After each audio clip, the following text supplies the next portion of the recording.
Hello, hello, everybody. How are we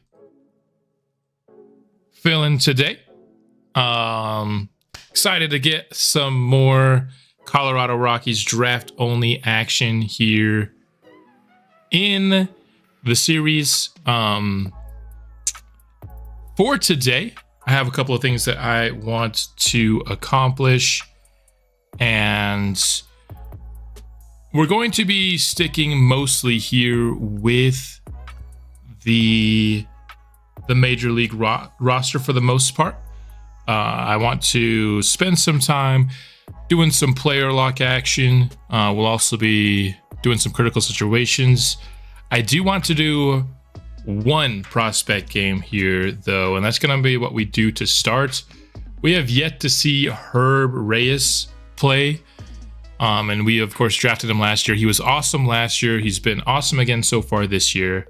I've been kind of hesitant to watch him just because I feel like his ratings are a little rough for watching. But just, with the low hits per nine on the player clutch, we've seen that kind of cause problems before with Michael McGaffick. But I want to see him today because he's been really good. Have you done the trade yet? Are you talking about our second trade? Yes, that was episode 24. We made our second trade of the franchise. So we've done 2 trades. We'll wait a little while before we really consider doing the third one. I just sub off your stream. How you doing, Kobe Jr. Bryant Jr.?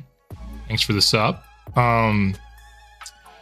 So before we hop into the games, I did want to show you just what we're doing for scouting this week. We'll be doing a few weeks of scouting. Brandon Franks here is somebody that I'm interested in. He's dropped already 7 ranks without us scouting him. But that's mostly due to the fact that we've scouted some players that, of course, risen up the board. I think he has a good chance to be similar to a Jason Lindsay mold. Player lock Ungerer. That won't be today. So mostly this stream is going to be scouting and focusing on the Major League roster, because next episode after this stream, so I'm planning on going through this Seattle series. And then the episode after that will be all the way up to the draft, and I'm focusing strictly on the minors. We'll be taking a look at a lot of minor league players. Ungerer could be certainly one of those. We'll see, maybe if at the end we want to put in an Ungerer game. But my plan today is the only minor league player we're going to watch is Reyes pitch here. So with that being said, let's get into it. We're going to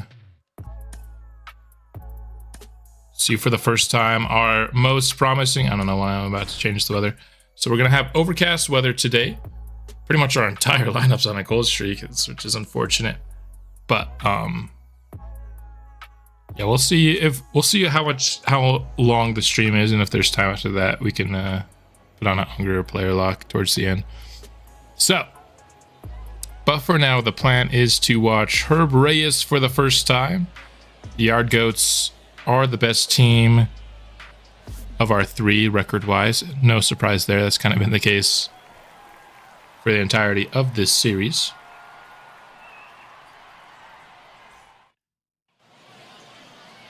Reyes pitching .217 ERA, a whip under 1 so far this year, striking out 29%, walking only 3.5% of the batters.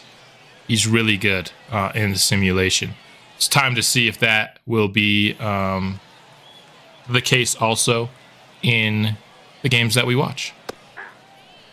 First pitch in there for a strike. Joe Stewart leading off for the Sea Dogs, if I remember right, is the name of this team. Hit hard by Stewart. And there you see the low hits per 9 already coming up. 1 batter in here. That one was hit hard right through that gap between first and second base. So a runner on early. That was a beautiful first pitch from Reyes right on that inside edge.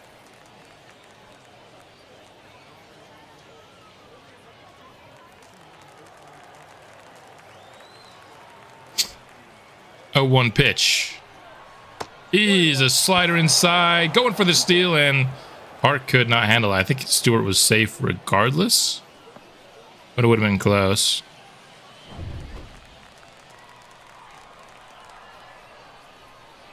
So this will put in the pitcher clutch, which actually raises his hits per 9. Some hit deep. Cortez gives chase. Finds it on the warning track, but that should be a tag, and it will be. So the sacrifice fly now in play for the Sea Dogs. For Blaze Jordan. It feels like for just a guy in the minors that we've seen Blaze Jordan play several times now. It feels like I've seen more Blaze Jordan at-bats than some of the at-bats of our own players in the minors here.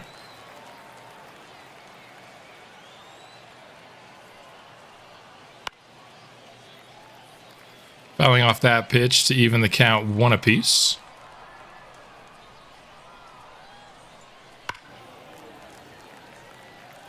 That one was hit pretty hard. Luckily, it went foul.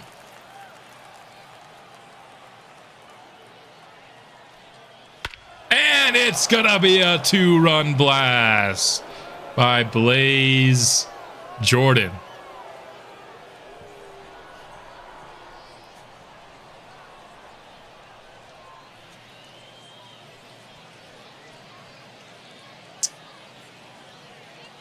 Our prospect pitchers allowing home runs has been a really big theme throughout this franchise.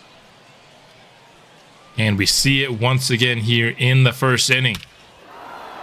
Just cracked that one deep to left. And there you have it, 455 feet.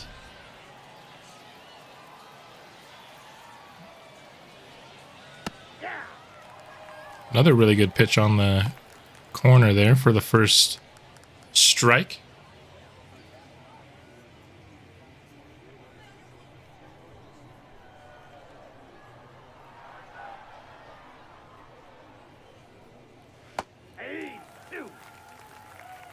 Getting ahead of this count. 0-2. I don't know what it is, man, with this series and allowing home runs. I knew there would be problems allowing home runs from our major league team, but man, our minor league pitching just allows so many home runs. There we get a strikeout though from Reyes. How's it going, Von Rye? Just watched, I'm a little bit behind on your stuff because I got 2 projects assigned to me in work this last week. I just watched the first video of the Cardinals versus the Cubs. 2-run homer allowed by Reyes in the first. Not a great start, but we'll see if he can rebound and have himself a solid outing. 1-2-3 inning for the offense.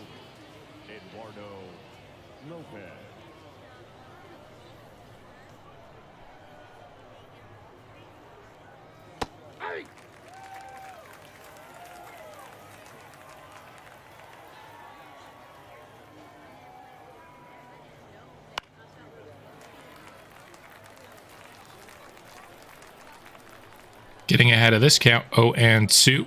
Can we see another strikeout? That was a good pitch. You'll definitely see the CPU chase those decent amount. 2 balls, 2 strikes. Count even now at 2 apiece.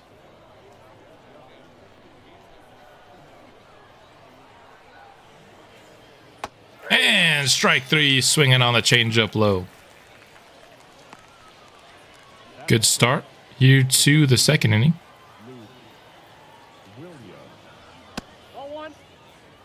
Not that bad. He's definitely been actually really good in simulation. And I've definitely liked the location on a lot of his pitches so far through the first 7 hitters.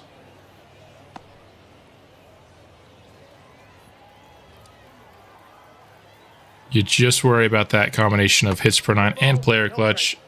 I mean, we saw with McGaffick, that just has a chance to really torpedo really fast. That was right over the plate. Lucky Williams wasn't looking to swing on a 3-0 count. That one jammed him inside, but it's going to be down for a hit. Herrera could not quite reach it.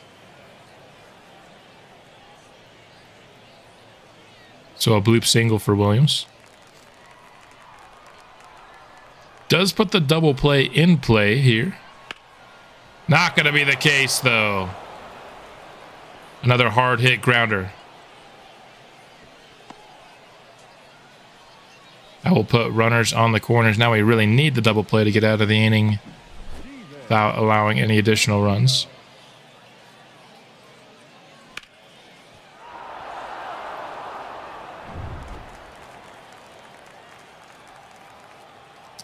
All right. Can we retire the 9-hitter here? Yeah, there have been some hard hit balls for sure. That goes to that low hits per 9. He's going to allow some hard hits. You just got to hope they don't find the gap is really what you got to hope for when he does allow those hits. And a nice change up there.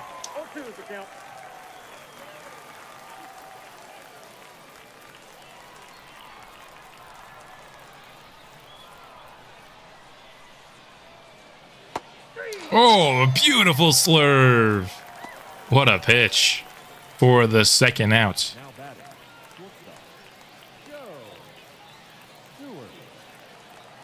Doing a nice job striking out. Has already has 3 strikeouts here through the first couple of innings. Could add a 4th here.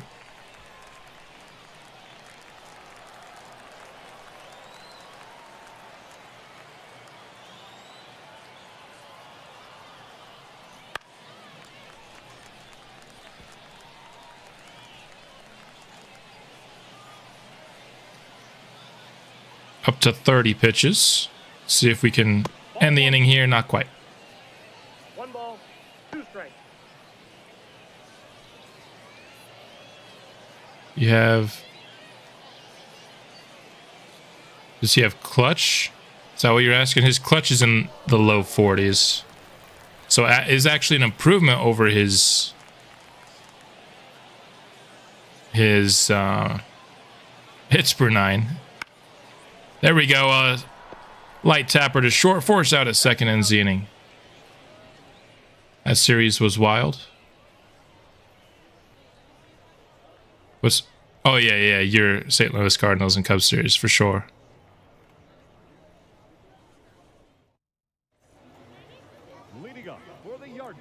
Brian Doe up to the plate, but we are not watching the offense. We are here to watch our boy Herb Reyes. Offense has been trash so far. Leading off, the second baseman, Caleb Durbin.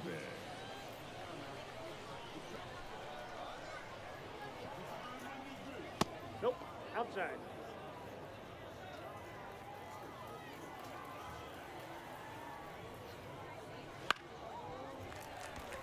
Lifted to the left for Cortez. 1 out acquired here in the 3rd. Here comes Blaze Jordan again. Brought home both of the runs so far in this game. Nope, outside. I like his first pitch selection here. He's trying to find these very edges, and he's getting strikes a lot of the time. That one was just off.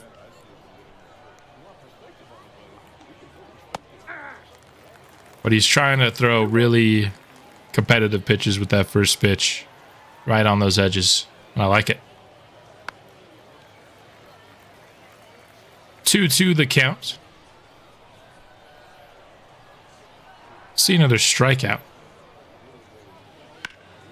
Won't be that, but it should be a flyout for Brian Doe. There you have it. 2 gone, so Reyes has started to settle in a little bit.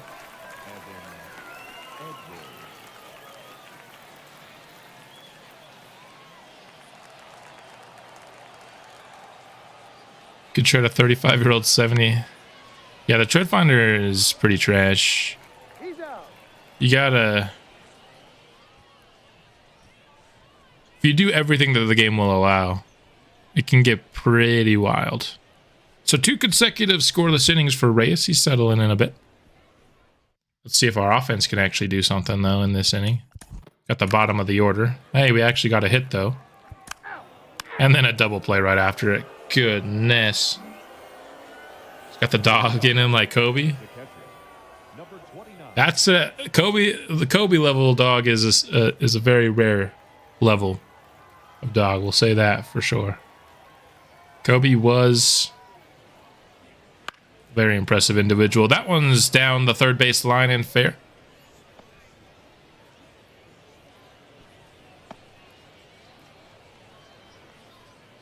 Now batting, the center fielder. Like Kobe's the gold standard for mentality. Everybody wants to say that they have, you know, Kobe mentality, but it is a rare thing indeed. Herrera will snag it over and right. Backdoor off speed. Yeah, that was a beautiful strikeout on that slurve.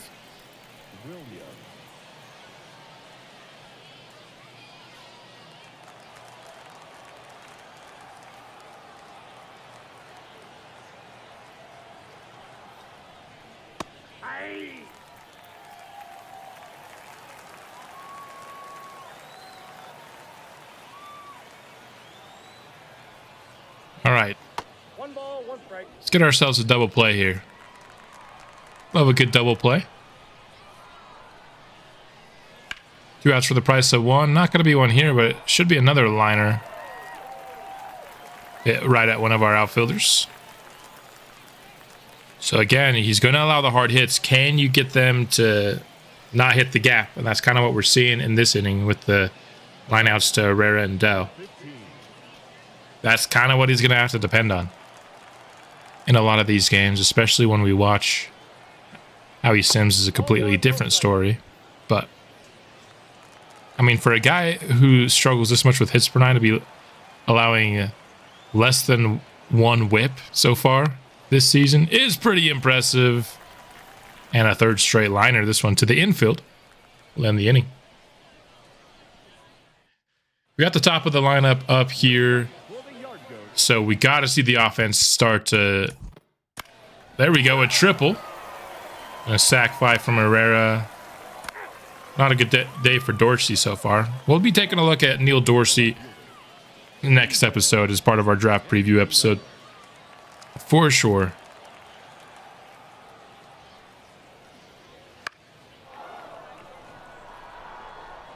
Lifted to left field once more. Cortez. Gloves it again. Top of the order back up. So the third time through the order. Can Reyes make it through unscathed? His pitch count is actually a pretty good spot. He's getting through these innings pretty quickly since that first.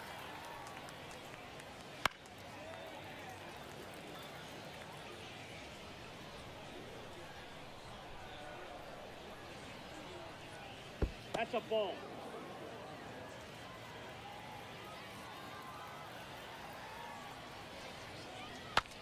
Broken bats. Softly hit to first, and then the tag. Nice. The batter, the second baseman, Caleb Durbin.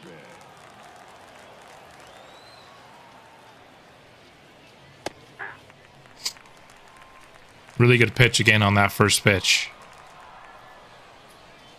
These kind of great first pitches is what we were used to seeing kind of early on from Chase Stolliner the first couple of years before he started having his home run problem. He would get ahead of these camps so well with these pitches right on the corners early on. What did you do with the MLB team when you weren't controlling them the first few seasons? 1 ball, 2 strikes to count. Well, in this series, it was really only the first team that I didn't control them. Hard hit right up the middle.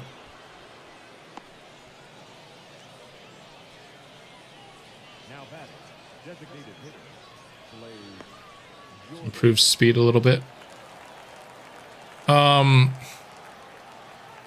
don't know exactly what your question is all about. So the first few seasons, we were just filling it up with Rule 5 draft picks. That's kind of been basically everything that's not, every position that's not filled by somebody that is a draft pick here in this series. Not going to get the throw out there as the catcher mishandled the ball. Stolen base for Durbin. You just fill it up with Rule 5 draft picks. That's the general rule of thumb. I don't know if that's exactly what you're asking, though.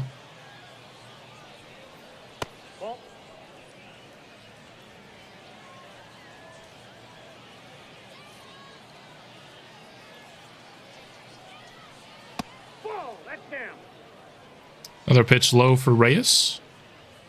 Starting to favor those low pitches, feels like, in this third time through the order.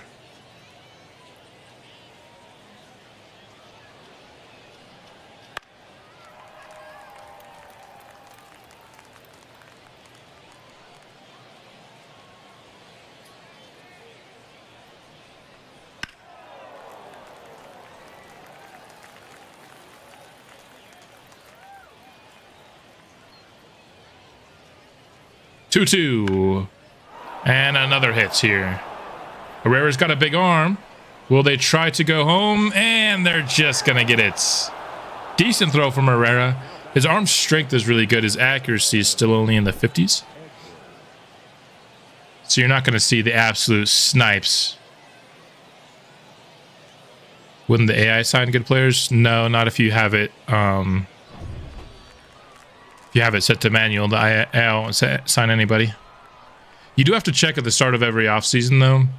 Because sometimes when the game sees that you have, like, nobody on your 26-man, the game will automatically switch it to auto sign. So, if you're seeing that, you just got to switch it back to manual. Tapper to third. And the force out ends the inning. A third run was allowed, though, in the fifth.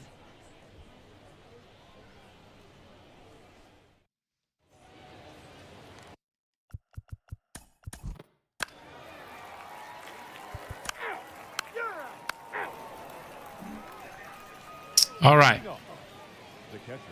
67 pitches here to start the sixth.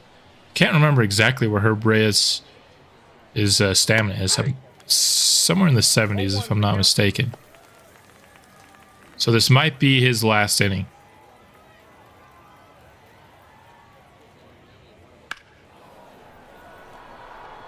Over to right field. Herrera giving chase, and he gloved it. Nice. Got on his horse. The batter, the center fielder, Eduardo Lopez.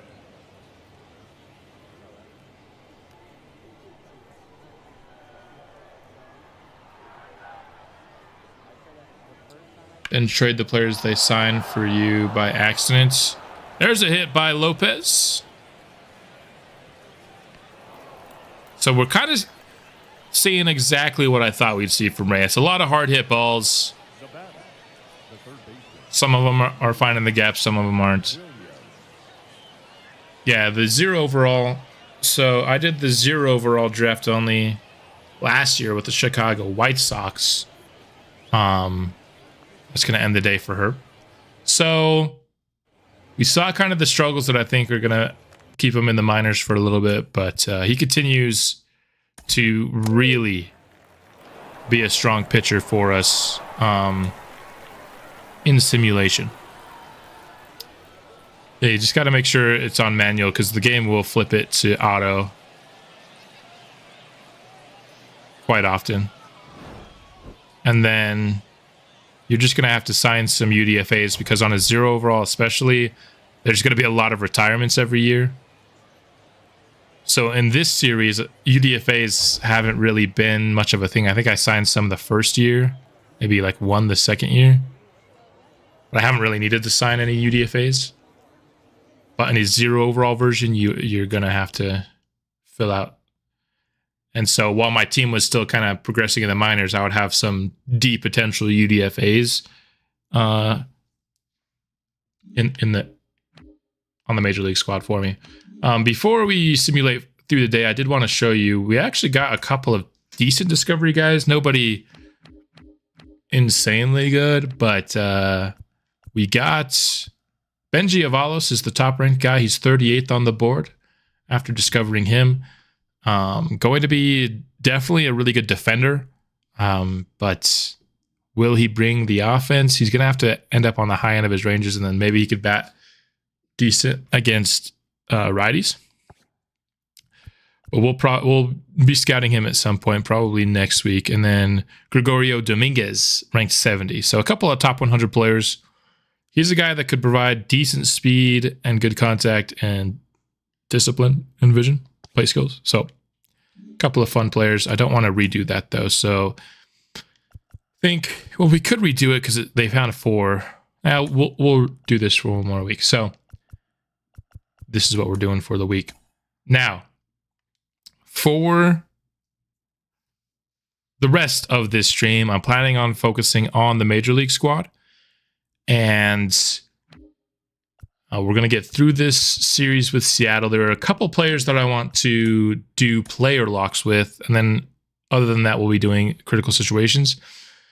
One player that I want to do some player lock with is Ethan Salas. He's hitting over 300 so far with 13 home runs, which is second on the team behind only Murillo.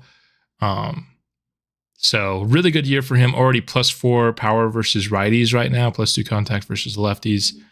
So I'm thinking one of these series, maybe against the Dodgers, will player lock Salas. The other guy I want to player lock on the Major League squad is Kyle Brown. And it's for a very different reason, because he's a guy that we're going to player lock him right now. And if he doesn't have a good series, I think we're going to send him down to the AAA because he's just not hitting well enough. You know, OPS is 600 right now, which just isn't good enough. He's really a negative WAR player. His defense is definitely not good enough to make up for the fact that he's hitting, you know, subpar. So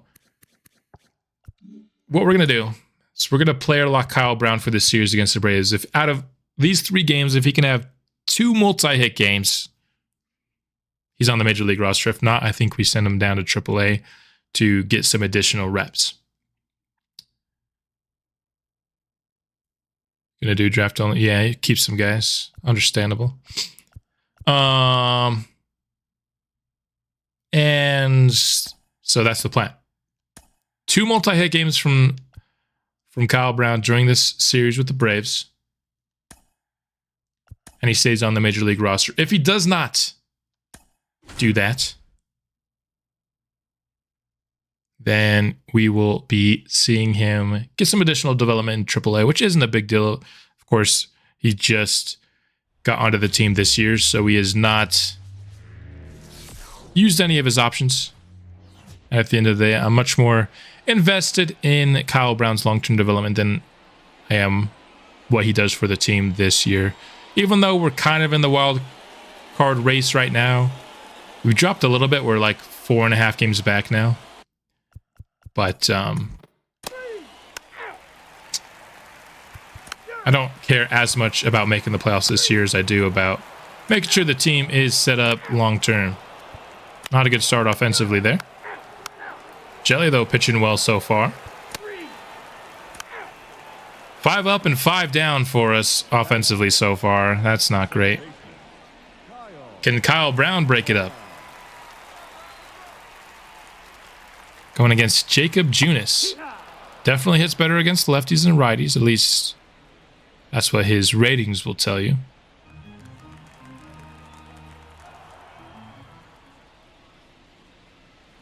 That one right over the middle. You have to get a hit off of that, and he does.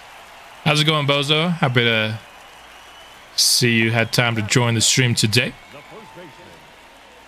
So Kyle Brown, good start to his player luck. I mean, that would have been a bad miss if he couldn't get a hit off of that pitch.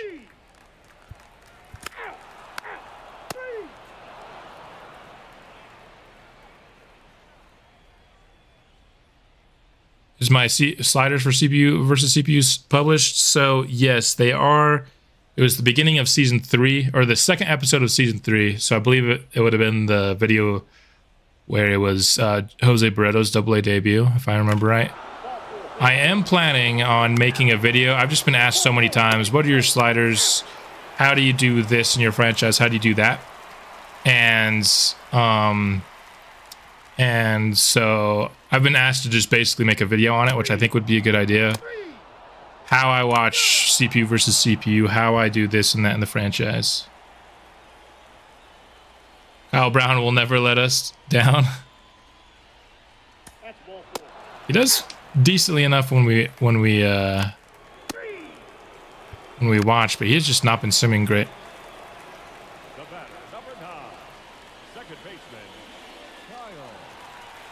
All right, so yeah, if you want to get at my sliders now, I think it's the Jose Barreto debut episode, but I am planning on just making a video on it. Can you help me pick a team for a franchise? I'm having trouble sticking with the team. Looking for a good storyline. So, I can. You got to tell me a little bit more about what kind of style you like. Do you like the complete rebuild? Do you like the, hey, we have a couple really good pieces in place, but we need to build around them? Do you like the team that's like perpetually average, but needs to make it over the hump? I think there's a lot of different styles. Complete rebuilds, I mean, it's probably the Rockies. Another tip I would give you, just right off the bat. Oh, we're watching Omar Figueroa as well. Would you look at that? Omar Figueroa with it. Another tip I would give if you find yourself not being able to stick with franchises, it's not usually actually a team issue. It sometimes is for sure, but it's usually a pacing issue that I think makes it really hard for people to stick with franchises long term. At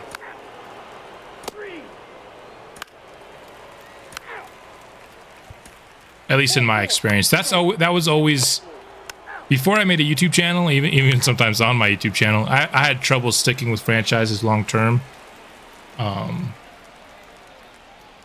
And it was oftentimes more due to the pacing. I'd always be excited about a team and the storylines and stuff to start, but looking for a team that's maybe stuck in the middle. I think in that case, teams stuck in the middle, I think the San Francisco Giants would be really fun.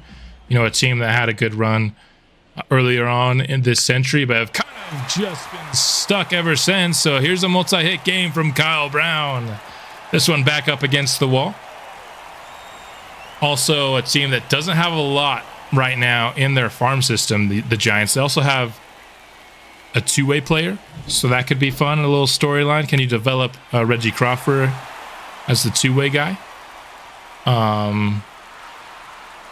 And then you have to build up that farm system either through the draft or through a couple of trades, make the future a little bit brighter. You have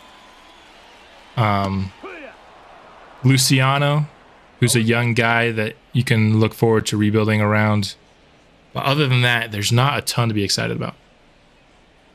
So that would be my suggestion. But going back to the pacing thing, I think that's one of the biggest struggles with a game like this, where it's so there's so many games. It's hard to find a pace. So if you find yourself, oh, I think, did I accidentally simulate his at bat? No, it's right here. I mean, we're going to lose this game, but we'll see if Brown can get a third hit. If you find yourself in like season 1 or season 2 in a franchise, just being like, I've kind of lost interest, you're going too slow. You need to pick up the pace, watch or play less games. If you find yourself in like year 4 or 5 and you've rebuilt the team and you got your team good, but you kind of feel like you don't want to keep going, like the rebuild's already done and you don't care to keep going, you're going too fast. You're not enjoying the journey enough to the point where by the time you're done, you actually want to see it. You're not invested enough in the players. That would be my other piece of advice. I think for like both 2K, we actually got ourselves a pretty good run here in the 9th. For a team, which was, of course, your question, I would suggest the Giants.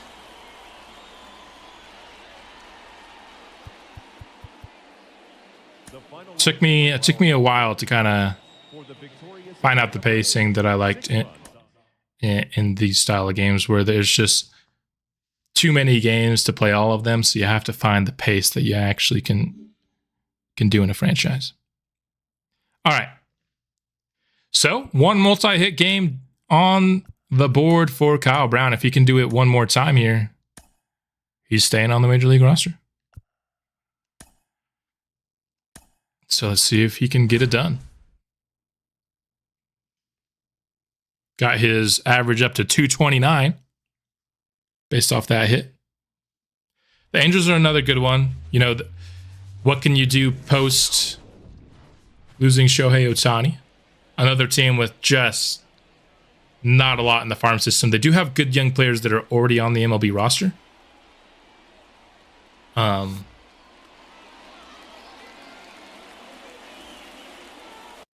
So I feel like they got a lot of spots taken by guys that need to develop in the majors.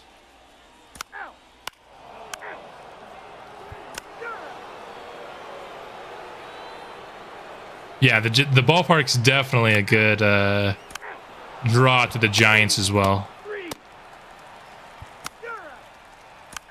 All right. Let's see Kyle. Can he do it again? He's up over 600 OPS now.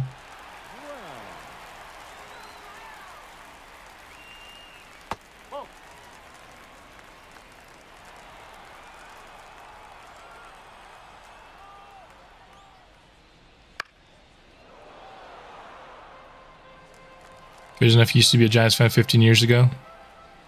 Now they're like a second fave. I also like a big reason to do the Giants, just being in the same division as the Dodgers and the Padres and the Diamondbacks is why I like both the Rockies and the Giants are two of my favorite teams to rebuild in this year's game. Show requiring multiple seasons is a fine line to walk. They already bring you enough pain in real life. Man, that had to be had to be tough to be an Angels fan these last few years, having two of the best players in baseball but not being able to build around them.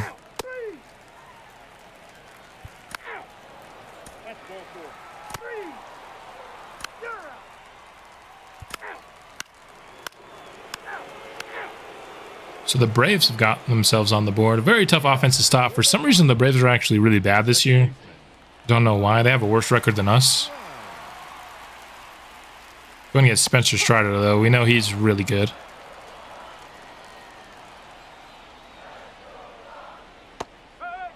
Yeah, the show, because especially if you're trying to build through prospects that you're drafting, it's going to take a while. I mean, we've had some sick drafts, right? But other than Murillo, nobody's really already making an impact. So it's a franchise mode that, for the most part, takes a lot of years to build a contender, and so the pacing is just that much more important. Can you explain your pacing style? So, for pacing, for me, usually a season one I like to do in about five sessions or less, right? For me, it's episodes because I'm posting them to YouTube, but just a couple to establish just how far you have to go, right? Maybe watch 3 or 4 or 5 games, something around there, just because you want to establish a couple of things. One, man, this team has forever to go, and the second thing you want to establish is, are there any hidden gems, guys that you thought, I don't really see them as long-term pieces of this franchise, but then you actually play and they produce really well in the franchise. You can identify those guys. And I feel like you can do those two things in 3, 4, 5 games. And then my preferred pace, it's going to be different for everybody, but I can tell you what I like. When the team's bad after that, usually like up it up a couple. 7, ish. Watch 7 or 8 games. Like full games. If you want to hop in, do some player lock in there as well. On your most interesting players. Obviously, you're going to keep up with the minors a little bit. And then when the team's good, it all just kind of depends. I don't have a set, like I'm going to watch 10 games this year or anything like that. Good hit there for Kyle Brown.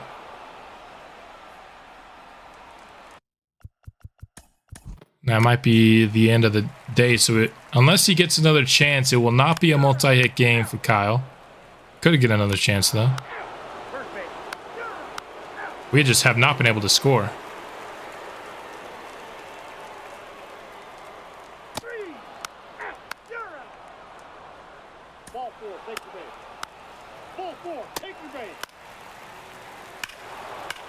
Oh, jeez.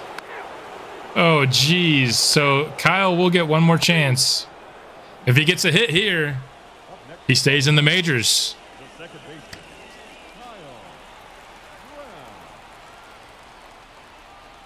So you're saying watch AA games. So I don't like watching full games at the minor leagues. I just think the game's not really tuned well for the minors. We of course watched one. We've watched one full minor league game this entire franchise, and it was like episode 1 or episode 2. Just because that first year in the franchise, we had no reason to watch the major league team. Yeah, definitely check in on stats once every month for sure, because the first of every month is when ratings get big time changes, whenever the month changes. But and they'll also tell you like, oh, by the way, totally, I was explaining this. Kyle Brown, 2 straight multi-hit games. He did it. He's on the major league roster for the time being. So, congrats to Kyle Brown. Gave him a challenge, much like I did in spring training. And whenever we give him a challenge, he steps up to the plate. So Kyle Brown, thought about calling him down. He stays on the team. Yes, check stats every month because that will help you know who you want to play or lock in the next month. Stuff like that. People on hot streaks, stuff like that. Yeah, there's a lot to go into. I don't have like a set formula, so it's hard for me to tell you guys exactly how I like to do it. But at the end of the day, I could tell you how I like to do it, and it's probably just not going to be the same for you. You're going to be like, no, that's way too few, or that's way too many games, or whatever. So that's the gauge. If you find yourself losing interest in a series in the first couple of seasons, you're going too slow. Speed things up. Watch less. If you find yourself rebuilding the team and everything looks good, but you don't have any motivation to keep going once the rebuild's complete, you're probably going too fast. You're not getting enough time with these players to get invested in them. And so find out what's happening to you and adjust accordingly until you find the perfect spot. So the Braves haven't been good this year, but they have been killing us in this series. So let's watch one more Kyle Brown player lock. Let's lock back in here.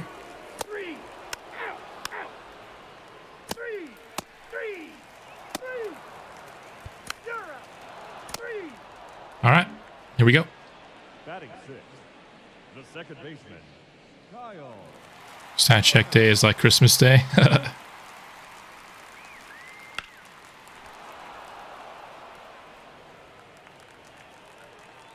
Honestly, if I was doing an Angels rebuild, I'd probably have to trade Trout as well. I'd probably wait as long as I possibly could, though. Kyle Brown flies out to the left. Just because I feel like that team's far enough away that I don't know if... Jeez, man. I don't know how. There we go. Omar Figueroa getting a little bit of a solo homer to get us on the board.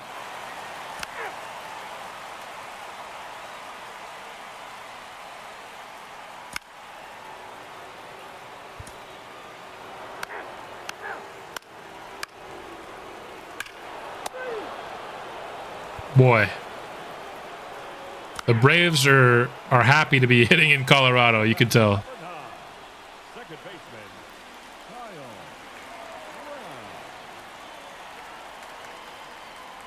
Cry, lots of cry. Angels are tough. The Angels and the Giants have just terrible farm systems, which makes them interesting.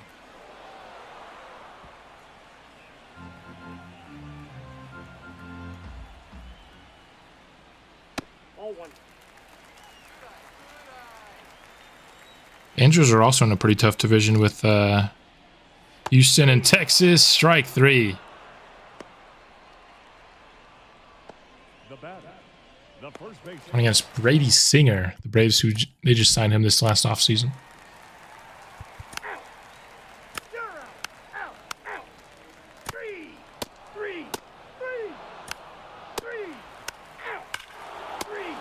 Cunha with a 2-run blast.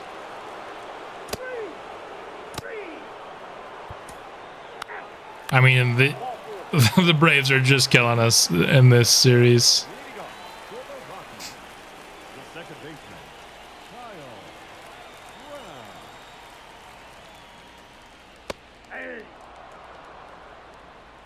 At the end of the day, what you're saying is franchise mode, whatever is the most fun is what you should do. Fly out here. So right after he earned the job to stay in the majors, he's having himself a bit of a struggle here in the third game, but that's fine.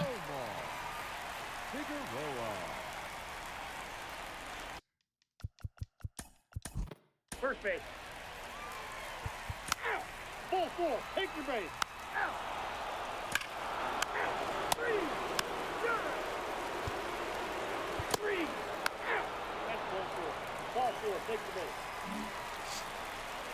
All right, one more. Can he get a hit on the board? We're down 11-2.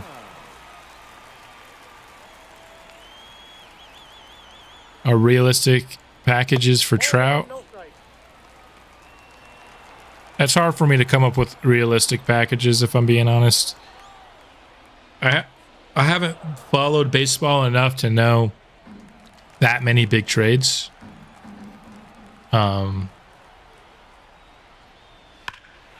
There we go, Kyle. Stay fair, and it will up against the corner. Off the wall, and he's going to drive in a run. And he's going to try to drive in two, and he does. A 2-run double for Kyle Brown. A good end to his player lock session. So we got 5 hits in 3 games watching him. I think definitely earned his spot on the major league roster for a little bit longer.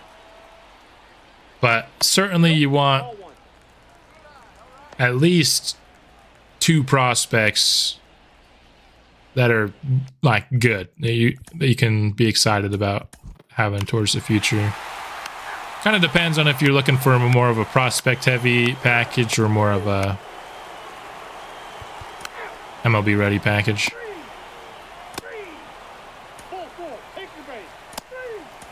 And there you have it. 12-6. You always feel like you get the short end of the stick.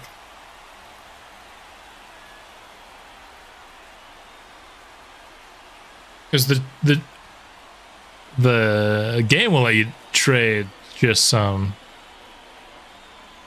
big time trade packages. So you kind of gotta, if your goal is realism, if it's not, do whatever the game lets you do. You know, some people don't really care about realism. Other people do. The goal is realism. You kind of most of the time got to do them yourself, or at least see what the CPU is willing to do and maybe alter it a little bit. All right, so we're gonna, let me just make sure I have my critical situations on. If you guys don't know, this is my critical situation setup that I currently have rocking. See if we have any critical situations in this Toronto series, and then I want to player lock Ethan Salas against the Dodgers. There you go. We've got a 1-run lead in the 9th, 1 on. Yeah, just to check in on a division rival. The Dodgers are actually not doing well this year in the franchise. It's kind of weird. Like, Mookie Betts was hitting like 230 last I checked. And Shohei Ohtani had like a 4.5 ERA. And it's just a player lock, so I don't have to we don't have to watch the whole game. Yeah, you give him to a team that he would actually have a chance to win against. Everybody says the Phillies are a good match because he is a big Eagles fan and stuff. So if you can find a trade package you like from the Phillies, I think that could be fun. They have some good prospects.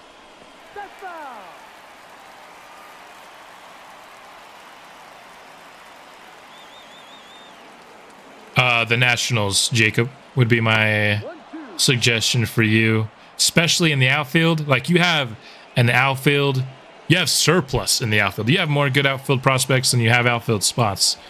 Not a very good major league roster, though, as the Nationals. If you want a lot of the prospects already in place, or the Reds, they have a lot of good position player prospects, especially in the infield. Some of them are already at the MLB level, though. But you also get Ellie De La Cruz, who's probably one of the most fun franchise players in the game. So I'd say Reds or Nationals, if that's the kind of team you're looking for. As an Athletics fan, you want just half the Dodgers payroll?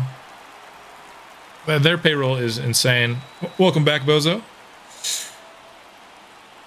Just finished up with some Kyle Brown player lock, and he did really well. If he didn't do well, we were going to send him to AAA, but he got 5 hits in 3 games, so he's sticking on the big league squad. Now we're doing a little bit of critical situation here.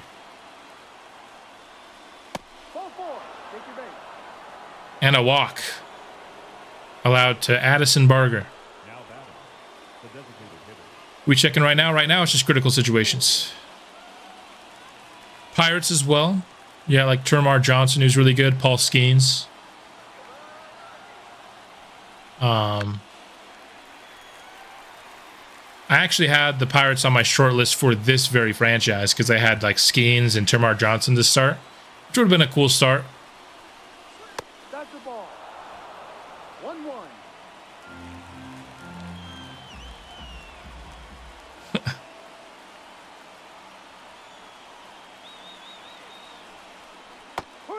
Adding Trout to the Dodgers, man, that's just cruel and unusual punishment for the rest of that division. There you go. What a pitch there by Tony. To get that first out. A lot of balls from Tony. Yep.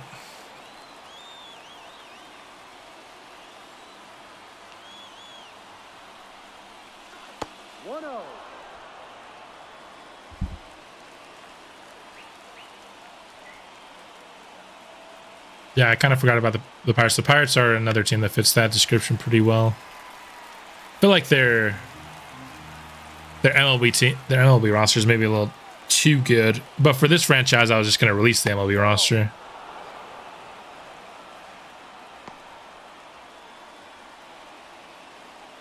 That's why I didn't think of them initially.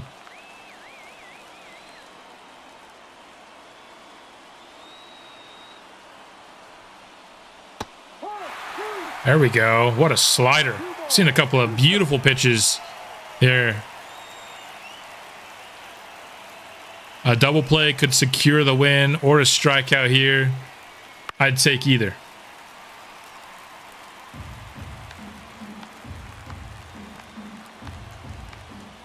Two hits today for Cade. I'll make the count full.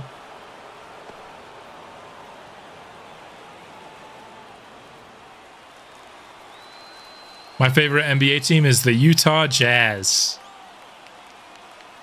Oh, it's been rough here for a little bit, fellas, with the Jazz. And the 5-4-3 double play will end the game. The Rockies win with a grounder to third, 3-2 over the Blue Jays. This team is a lot more competitive this year than it has been in the past. We're sticking around that 500 mark. At least we were before the Braves just totally annihilated us.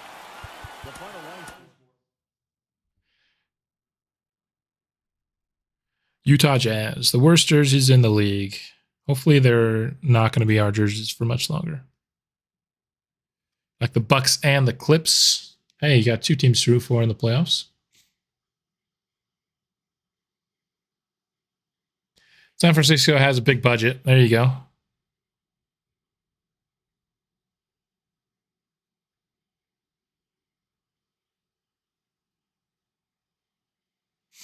Yeah, so with the Giants, you can go pretty much any way you want. If you want to rebuild through free agency, you can. If you want to keep it more prospect based, you'll definitely have the budget to sign all those prospects back. All right.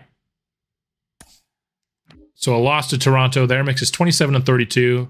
We have fallen a bit behind in the wild card race. There's just three teams here: Reds, Pirates, and the Padres. Just a cut above everybody else so far in that wild card race. So looking unlikely unless we go on another really hot stretch. We had a really good start to May. We were 8-2. I think we were, let's see, 1, 2, 3, 4, 5, 6, 7, 8, 9. We were 10-2 to start May. We got kind of back down to earth. 10-2 to start May was pretty insane, though. Let's go back to scouting. I'm hoping this left fielder's good. And he's not. Yeah, the Rockies will have enough budget to sign our guys when it's time to come up, I think. The Pirates Stadium is gorgeous. Okay, whoops. That's not the button I wanted to press. So, Brandon Franks, kind of doo-doo, if we're being honest. So, we're going to do this because I'm about to scout. Yeah, the A's are so low. That's what made it a fun rebuild for me last year, although when we started winning, the budget just got really big. Benji Avalos. He is... Wait, did we discover anybody? I want to see actually who we discovered this time. One terrible player. I knew we shouldn't have kept it. We just found 4 players the previous week, so I wanted to keep it. I'm actually instead going to stick an international outfield. So we're instead gonna scout the highest guy that we have discovered so far this year, which is ranked 38. Got to be a really good defender. Could possibly at least hit righties decently, but not gonna hit lefties very well at all. But if he's a guy that we could take a little bit later in the glass, then I'm all for it. He already has 65 interest. I don't think we need to actually boost it. What should we boost? I actually want to. This might sound wild. I really want to draft a closer in this draft, just with how the draft is setting up. You know, with the MLB rank, the top 6 players are all closers. I think 32 is going to be a prime spot to take a closer in this draft. So I kind of want to get some interest up on these closers. So that's what we're going to do for this week. Keeping with starting pitcher international, we can see where that goes. I want to get one more week of Ralph Gilmore eventually. Of the international guys so far, Nick Paulson is looking the best. There you go. All right, let's simulate, see if we get another critical situation. Ethan Solis broke his finger right before we were going to player lock him.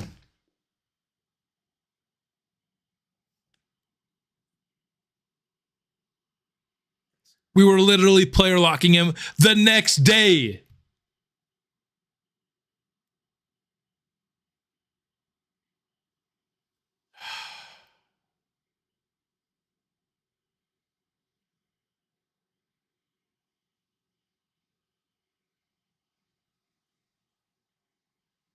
Sexton and Markkanen are great. I really like Markkanen. And Sexton definitely found his role this year for sure. Oh, you got to be kidding me, man.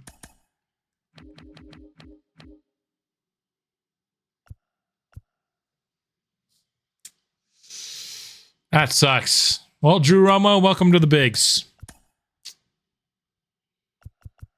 And you're going to be our second AAA catcher for now. That's unfortunate. Ethan Salas having such a good year, man. Already 13 homers in less than half the at-bats. So he was going to increase his homers.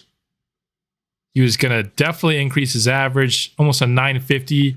And the sucky part is I was excited to show you guys before the player lock. You take a look here. He is actually in first place to be the Silver Slugger for the catcher position.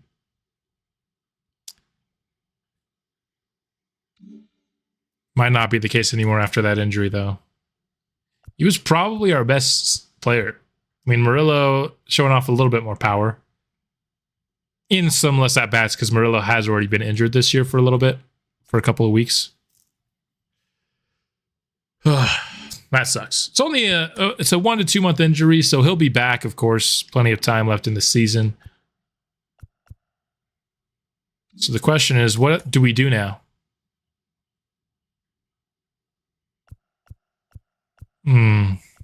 What do we pivot to? We're going to show Jose Barreto next episode, and he has been terrible in AAA this year.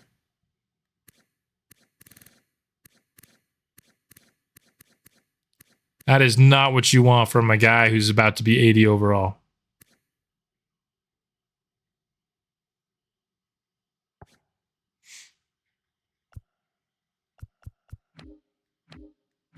Somebody did request an Unger start, so we might do that.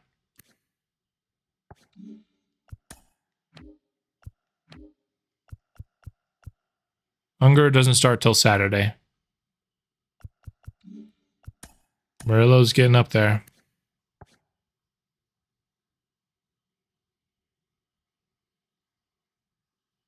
Not saying because you don't want spoilers. Understand that. Thanks, Backyard Wrestler, for hopping in. Hope you enjoy binging the series. Well, thanks for dropping in for sure. Yeah. You're only about a season and so behind. Bredo not going. Yeah. I don't know why he was killing it last year. He just not off to a good start this year. Oakland got a 69A potential closer. We can take a look at him, see how he's doing. Yeah, that was a really good draft for Oakland. Did they trade him away? They must have traded him away.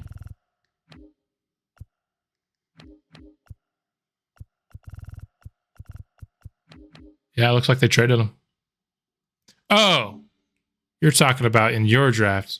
Oh, yeah, the A's had a crazy draft in your franchise. Sorry, I mixed up Boyle for whatever the third base name is. Yeah, the A's had a crazy draft in your franchise, Von Rye. Okay, we already simulated that date, so we can't look at our scouting. Okay, so I think we just do critical situations here. We can watch a James Unger start instead, or we could player lock somebody else on the Major League squad. Is anybody else? We could do a Chase start. I'm a little worried to do a Chase start, though. He's continues to get that ERA and whip down, and I don't want to mess with that.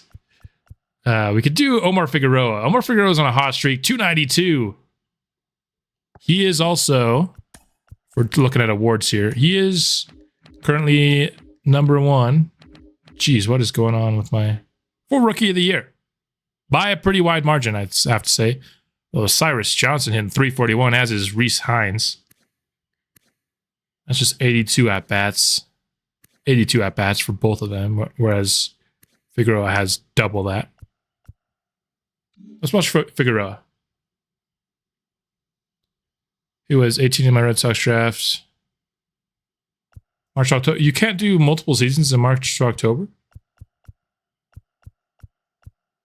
I gotta be honest, I do not know very much about the March to October game mode. Oh, we gotta fix the lineups, of course. He's getting worse. So what's gonna happen is if he ends up winning Rookie of the Year, I'm gonna raise his potential up to like 79 or 80 and then reverse all of his minuses. Because the reason he's getting worse is because he has 75 potential right now. But if he plays good enough to win Rookie of the Year at 21 years old, right out of the draft, then yeah, we'll raise it up a bit. So against righties, oh man, we're gonna have Drew Romo. He's definitely not gonna hit second. Who's gonna hit second? I guess we just bring Brown up to his second. Oh, this is getting a little rough here. All right, we're gonna have Drew Romo hit last. So welcome Drew Romo. We're just going to slide him down the board.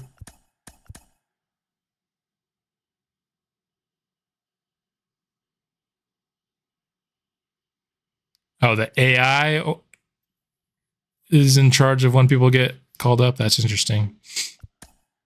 Okay. With that being said, we're now ready to play the Dodgers. Well, not fully play them. Look at this lineup. So they're on a hot streak now. I was going to show you. They just barely got over 500. They're at 30 and 29 right now. They've been at a losing record for really this entire season.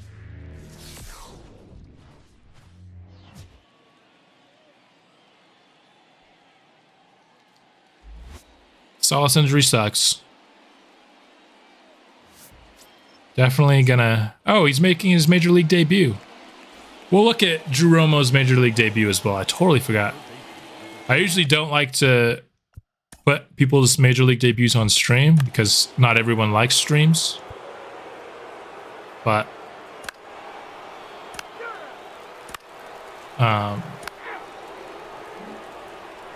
in the case of Drew Romo, he's a backup catcher, so I don't feel super bad putting his debut on stream. 292 for Figueroa, though. He's hitting even better than I thought he would when we drafted him.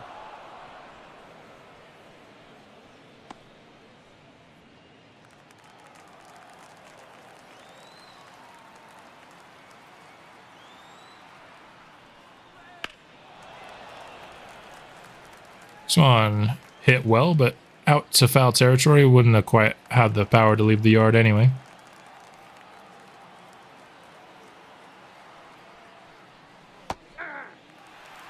Ugly swing on the changeup there.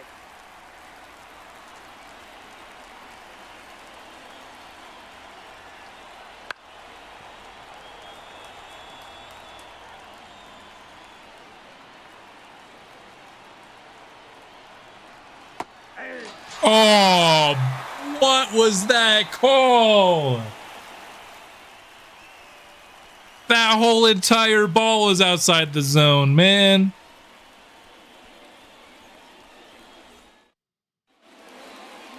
That was some major BS. What was that call, dude? 2-run homer from Shohei. Figures. All right, let's see if we can get Romo's first career hit.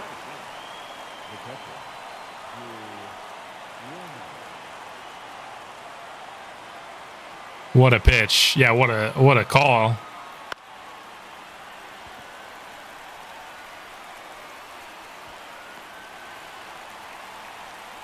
Fly out there for Romo.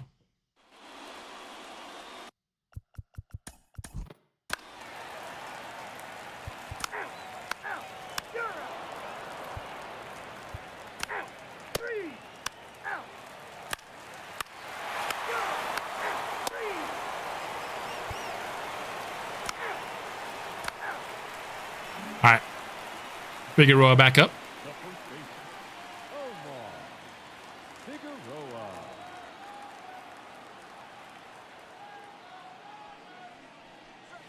Ball, that's upstairs.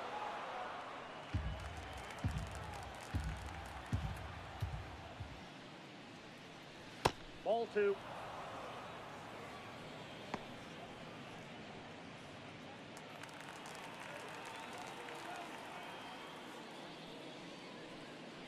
Ball.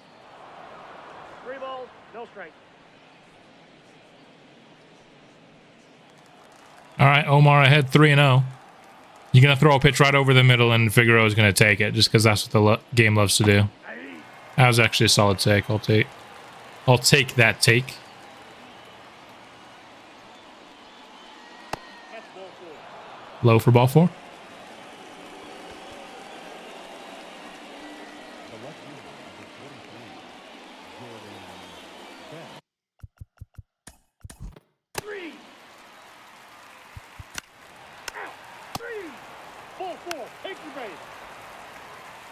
In March, October, I care more about drafting anyways. Once I do 4 seasons, you just switch it to franchise. That's nice that you could switch it to franchise.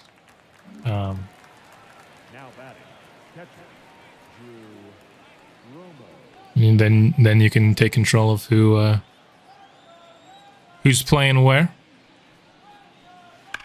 Oh, Drew, that was a pitch to hit for sure. Curveball hanging right over the middle. So we get a little tapper over to Mookie. Now batting, the third base.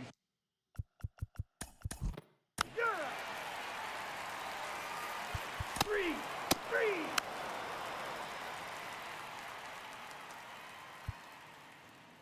Ball 4, take the base. Out.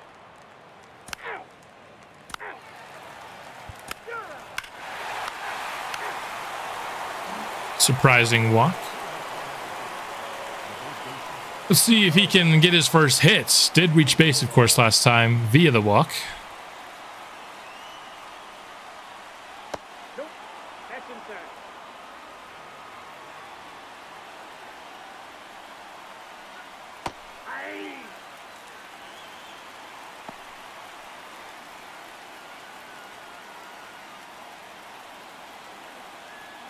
We have not been winning very many of these player lock games. I'll just say that. We chose to do our player lock games against a couple of the toughest teams to beat in baseball, though, so that's fair.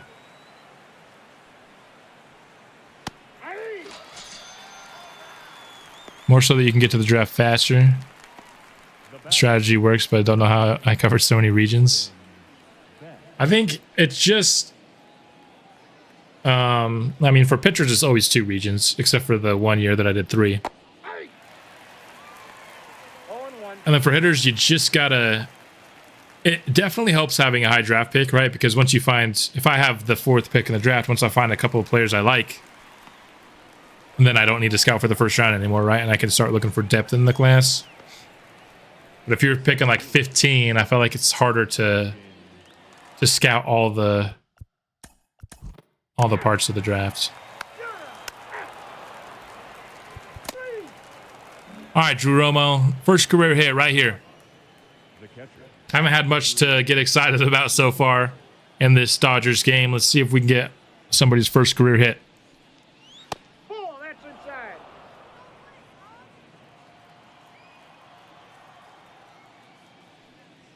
Bad swing. Yeah, it's just been a bad game altogether. Apart from the walk, not really much to get excited about yet. It's just kind of knowing what you want ratings-wise in the player. And something that I'll say, don't get fooled by looking at the future column of a player's prospect card. It's not a good representation. Because the game like projects somebody to get plus 10 or 15 better in speed. They're never going to do that. So because that thing's not getting higher, all of a sudden the other things that they're projecting to go higher will be higher than their projections and stuff like that. So always look at the current ratings and are you happy with what those ranges are now? Don't look at the future ranges. The game does a terrible job projecting towards the future. Strike out there for Romo.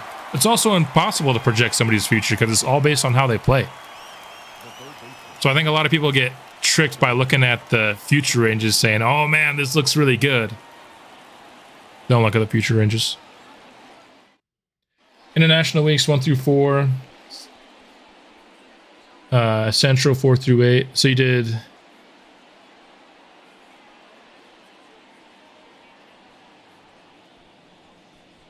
Gotcha.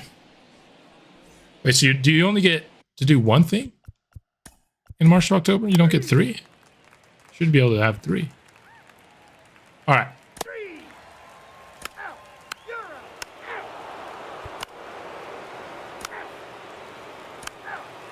All right, Omar. Top of the 9th, down by 4, 2 gone.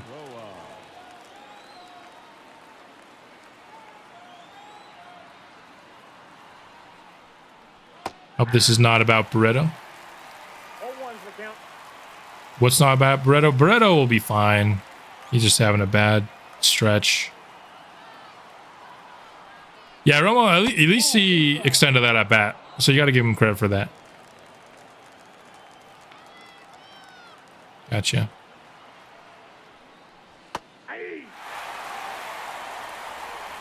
The thing with the way I scout is, obviously I don't get that many players scouted, but I know what I'm looking for.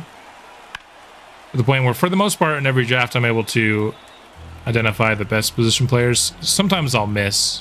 In fact, this year, I wouldn't be surprised if I haven't scouted the best position player in the class. What are you doing looking at that, Omar? I would not be surprised if we get to the... Because I like Juan Rocha, the first baseman, who's really right now the only position player we've scouted that I would take at number 4. But am I confident that's the best position player in the class? I'm not. I'll show you guys the scouting at the end of this week. A little bit more of a full update on scouting.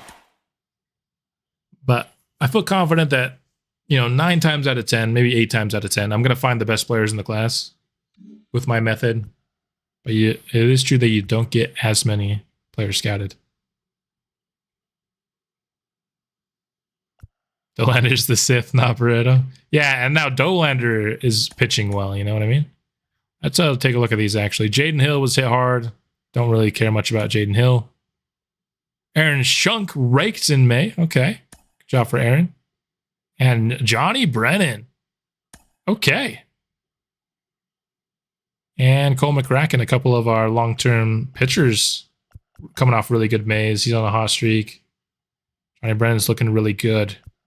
And then Cole McCracken here. He's looking like he might be itching for a call-up at some point in our bullpen.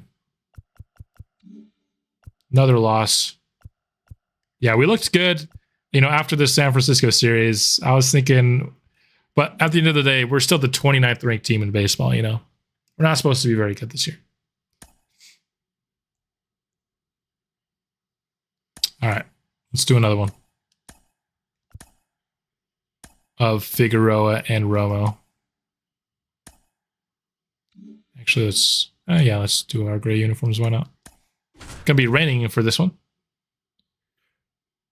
5. Yeah, I don't know how he has a 5 ERA. It keeps getting worse every time I check on it. He actually had a decent start to the year. It was like 3.7 early. He's just going through a really tough stretch, and he can't seem to pitch his way out of it. I'm planning on watching Jose Barreto pitch next episode. Hopefully that can help him.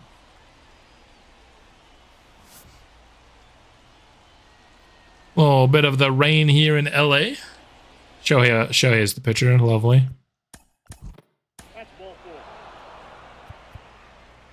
So Figueroa and Romo. Figueroa's up here in the first. The first baseman, Omar Figueroa. Omar's been playing well for sure. When we picked him, we knew he was the guy that was already pretty much capped out. Wasn't going to be a future star by any means, but he's hitting really well. Blew by him at 97. Second scout does position. Yeah, I do my order the way I do it, but order doesn't matter as much. The reason I do the position players with the first is because sometimes you only scout them 1 or 2 weeks, and you get more interest per week in the first slot than you do in the second slot. So I want them in the first just to maximize the interest that I'm gaining, because in the second slot, I'm fine with the pitchers not getting as much interest per week because I'm scouting them for 5 weeks, you know? But everyone can do it however they want, really. Omar getting cooked. Hasn't got a hit so far. That's for sure. Only has the 1 walk to show so far. All right, Drew. First career hit against Shohei. Let's do it.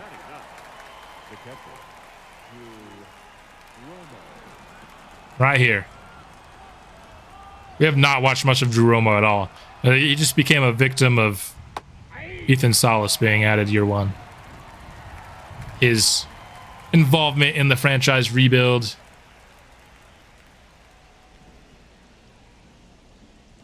Certainly doing better than I thought. I honestly thought Omar... I was really just hoping for, you know, a decent player while we continue our search for a first baseman. And the best player in the draft so far is a first baseman. Now, I think his skill set could play well in left field as well, Roaches, if we end up taking him. So, if we draft Rocha, that doesn't necessarily mean that Figueroa's time is short. Umpires paid? Well, they're all paid. Maybe a little extra under the table. Never know.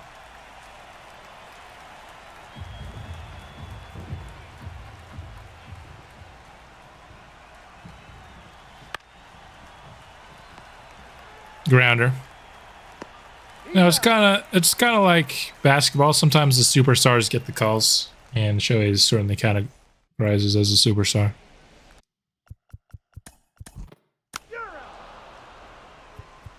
Dodgers got Soderstrom?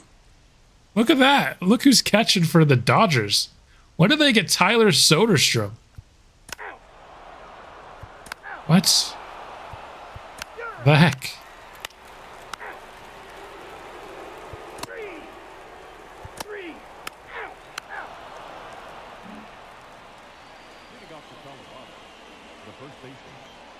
Gotta go and catch up on the series. All right, thanks for hopping in and chatting, Tyson.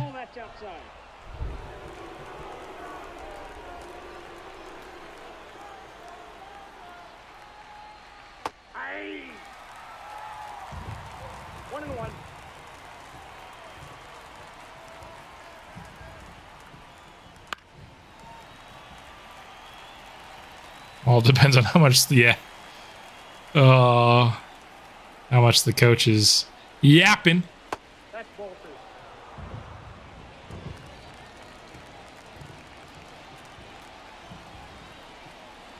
When's the next stream? Next stream will likely be spring training ahead of next year. So basically for streams during the franchise, I like to do spring training and one during the year. And the one during the season, it's just kind of whenever it feels like it's a good time to break up the episodes. If the manager is screaming, I'm irrationally angry. Yeah, I don't know. I've done some reffing. If he isn't screaming, gotcha. I feel like it's really funny. I don't know how much it actually works though. Yeah, because when I'm a ref, if somebody's just yelling in my ear, I'm not doing a thing.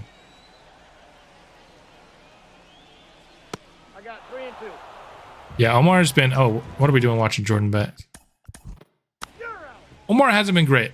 We're playing against the Dodgers. So, there's one thing. And we're playing against Shohei Ohtani, who's I think like a 97 overall pitcher at this point in the game. So, 76 versus 97 overall. Bit of an unfair ask, but... Certainly hasn't been playing well. Neither of these guys have. We might be bad luck. Oh, man, got him.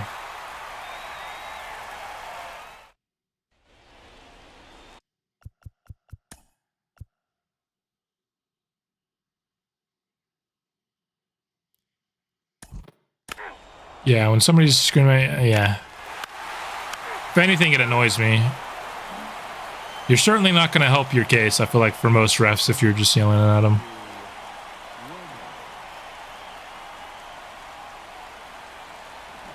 Now, if, like, say at halftime you come to me and say, hey, look, this guy's been doing this, blah, blah, blah, blah, blah, look out for it. Yeah, I'll do that for sure, or even before the game or whatever. Yeah, I'll look out for it.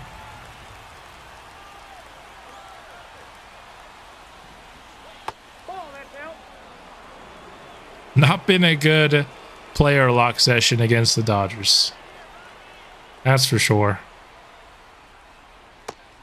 I just want Romo to get his first hit, man. This might be the only time we watch Romo in this series other than when Salas is on a rest day, because hopefully he doesn't continue to get injured and he strikes out on the slurve. We're getting cooked. Oh, jeez, man.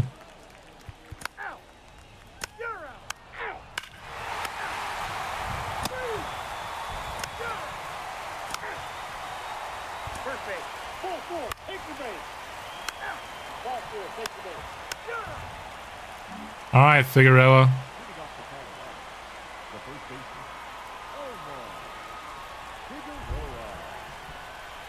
Like seeing the manager that's invested for sure. You definitely want them at least to be talking. If they're just sitting back, like when they cut to the manager, he's just sitting back like this and then spitting out a sunflower seed. That's not as good. You definitely want them talking. That's a ball.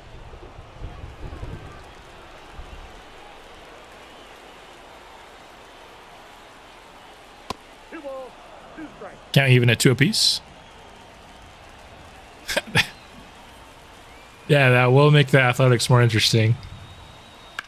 Oh, come on. That's the one to hit, my guy.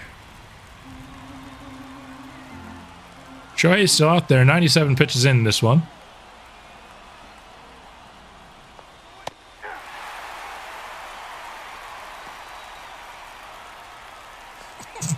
Shohei is cooking us, man. Good night. All right, Drew. Hey, he doesn't have to face off against Ohtani. He's got a shot.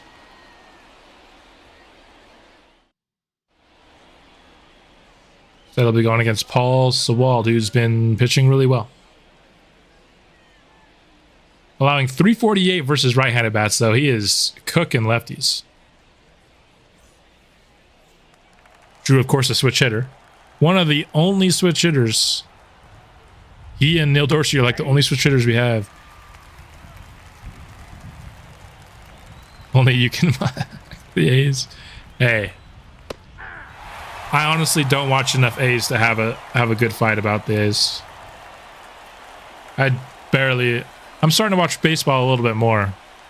It's mostly been Padres games I'm watching. I'm just saying, I mean, if you want to fight, we can, but you'll cook me in a fight. That's all I'm saying.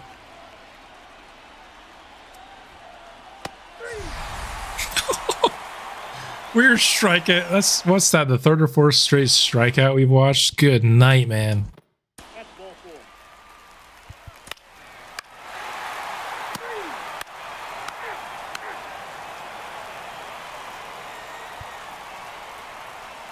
four. Okay. Well, the good news is there's only one time left through the batting order. And then all right, Josh Taylor. Come on, Omar. Show me something here. He's down to low 280s.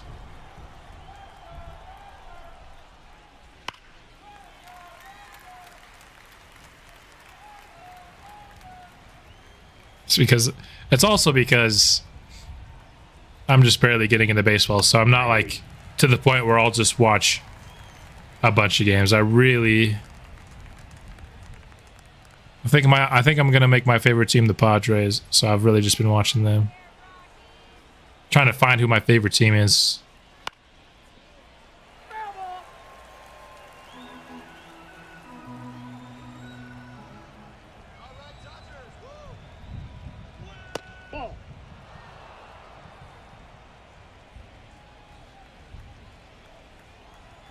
Thought about making the A's my favorite team last year when I started baseball on the channel. My first series. I have an Oakland Athletics hat and like a shirt that I got for that series that I did. Omar is cooked. That is correct. And Romo didn't get another at bat. Well, there you have it.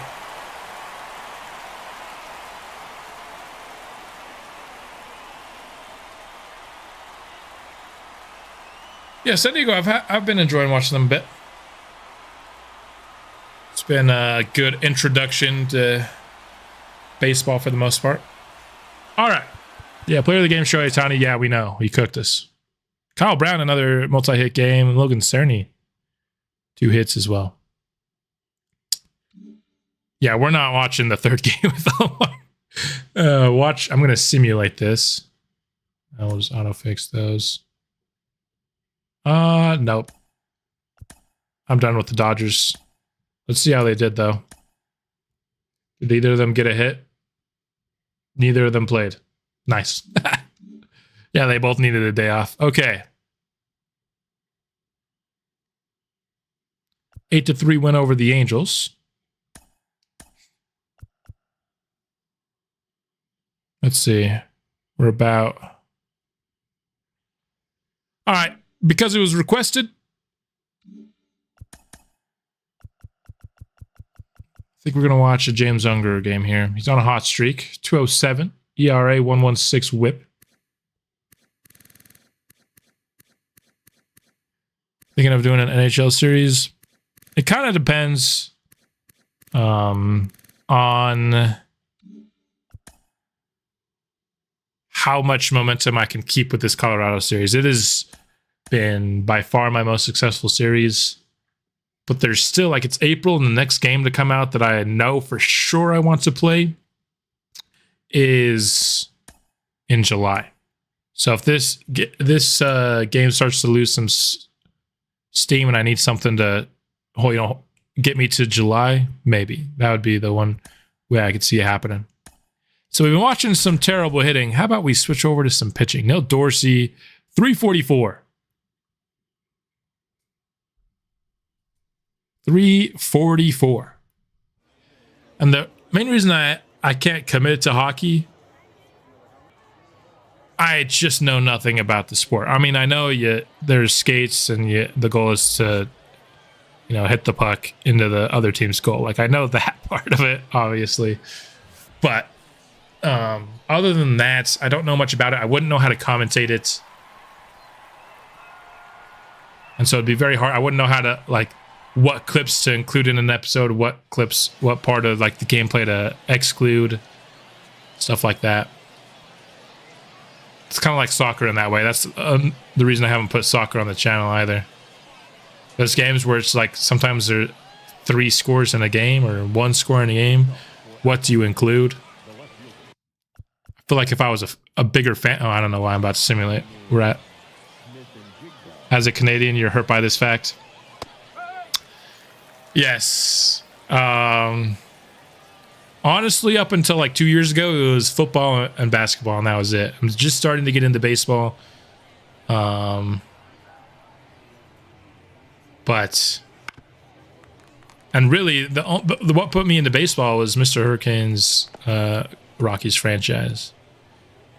And so I feel like I'm already becoming a new fan of one sport, so I don't know if I could do it of multiple sports at the same time. The new NCAA game doesn't suck for gameplay. Madden franchises will be fewer. Yeah, Madden did not do well for me this year. And it comes out so soon after NCAA that if I'm having an NCAA series that's killing it, I might not even do Madden at all. Hard to get past the legacy bugs. It's funny because when I first started YouTube, I was planning on being a Madden-only channel. And now my basketball series and my baseball series here are by far my 2 most successful series. So if I had to cut one sport, it would probably be Madden.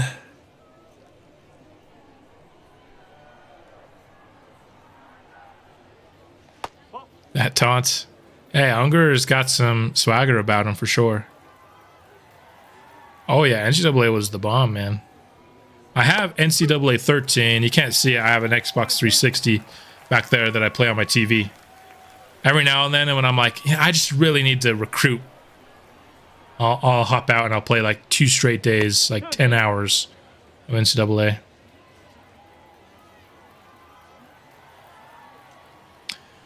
For NHL games, there's no gameplay in the saves, just mainly sims. 2BC Productions, 3 thumbs up.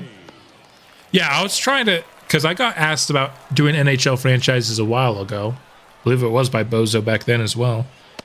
And so I looked it up. And that's what I was saying. It's hard for me to get invested in franchise mode without gameplay, though. Like, I like drafting people, but I like seeing the people that I draft play, you know? That's really what does it for me. Like Neil Dorsey. Let's say I was doing just like one of those rebuilds, right? Like a Ant Ortiz rebuild where he does his 5-year rebuilds or whatever in one video. I wouldn't be nearly as excited as that was a great play in center field by Brian Doe about drafting Neil Dorsey if I was never going to watch him play. You know? So, and I know you can. I looked at some CPU versus CPU. I watched one like 5-minute video of CPU versus CPU gameplay in NHL, and it was fun, but I had no idea what I was watching.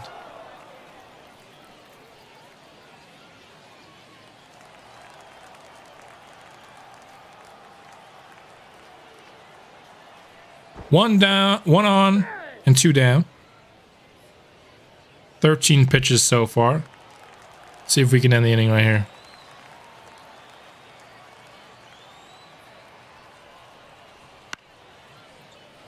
Low and tight. Fouled off.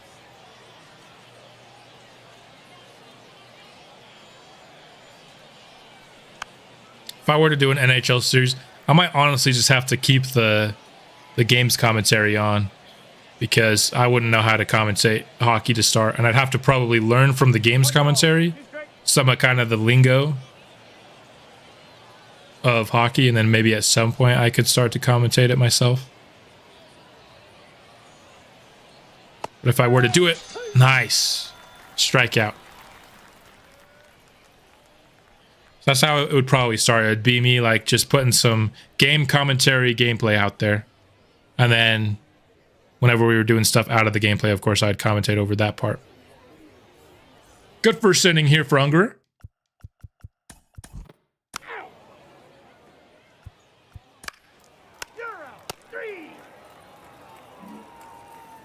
Leading off for Altoona, the designated hitter, Chad Bell. You don't like, it's not a very good game. Like, if the game has really good scouting, that would interest me, even if maybe the other stuff isn't great. Because as you could tell by the fact that I do draft-only franchises, the scouting and the drafting is my favorite part of any franchise mode.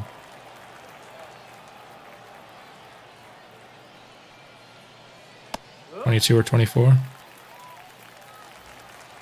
3-1 here. Looking to avoid giving up a walk. Fouled off to bring the count full.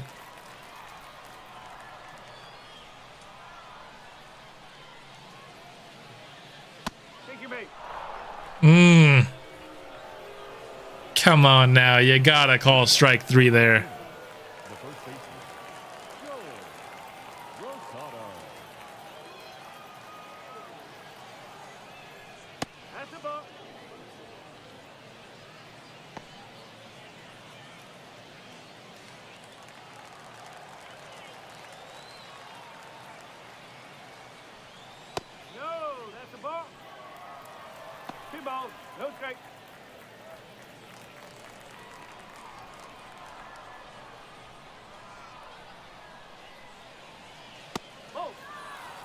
Definitely got squeezed there, man. I feel like on those borderline pitches, you can't call ball 4 when it's full count. Come on now. 2 straight walks now. That one was definitely a walk. Batting 7, the catcher, number 8, Reyes. All right. 2 straight walks. What can James do here? No, that's the ball. 1-0.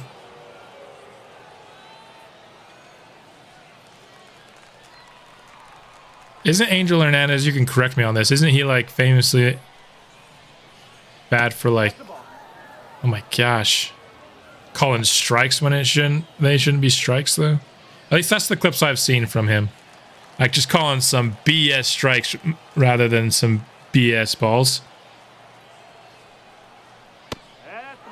Dude! Is there anywhere in the zone that you're going to call something on the border? Anywhere. He's thrown every single edge on the zone, and this guy sucks. Get a new job, homie.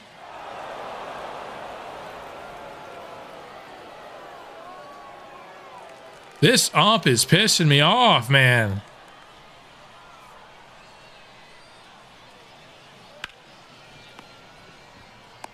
Got him.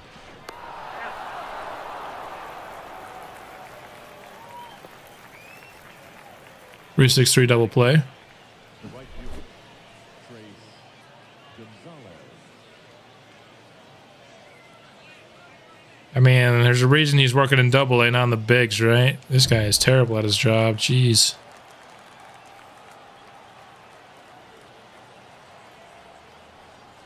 Ball inside. Done draft only on NHL, but you need to basically replace the NHL team with Japan. Call up the guys from the minors. Yeah, I would need to learn a lot before I could start a franchise series. Or I could just learn it on the fly on the series, and it could be a little bit comedy factor when I have no idea what I'm doing.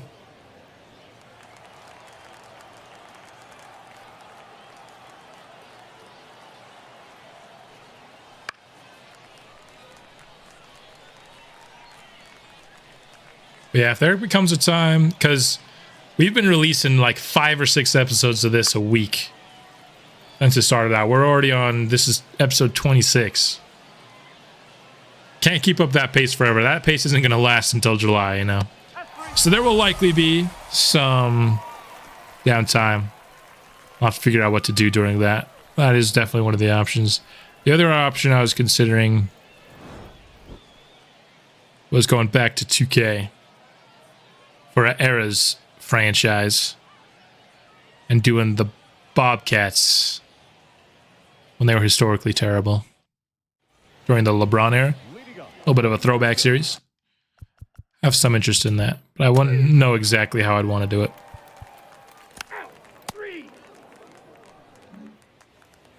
Leading off for Altoona, the left You prefer it more when the content creator has no idea what they're doing? Oh.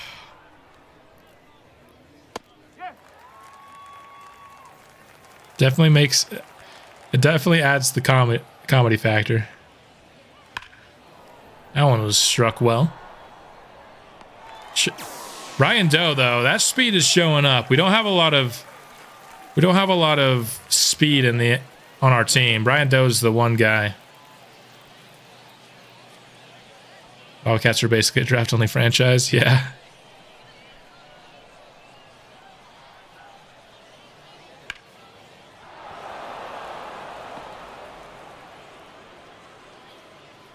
But the one thing that makes me hesitate about doing that is because if you're doing the LeBron era, you probably want to use the historic draft classes, right? But I already know everybody who's good. I already know that I want to draft like Kyrie Irving and like Anthony Davis and, you know, whoever's coming out of the draft. I already know who's good. Half the fun of their draft only franchises, you have no idea,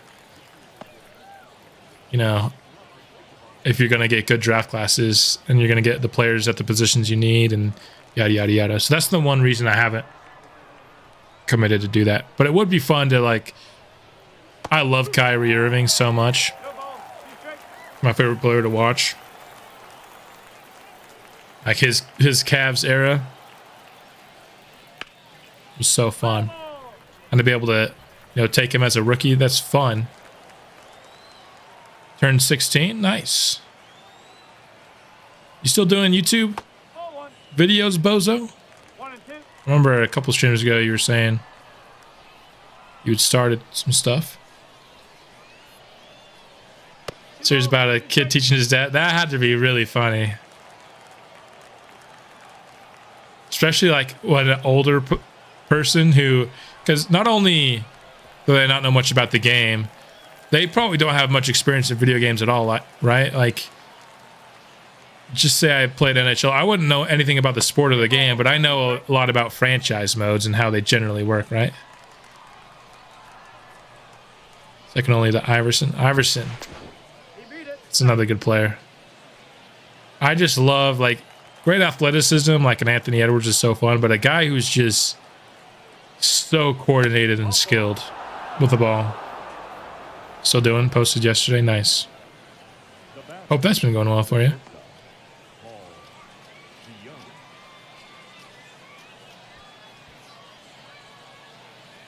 Two on base once more for Unger.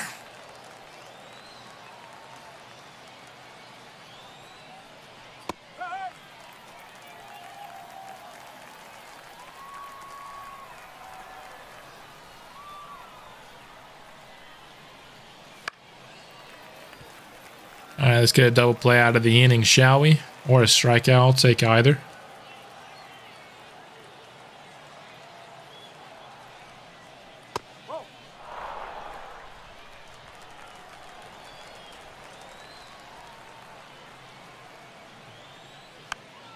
There we go. Got him reaching on the outside.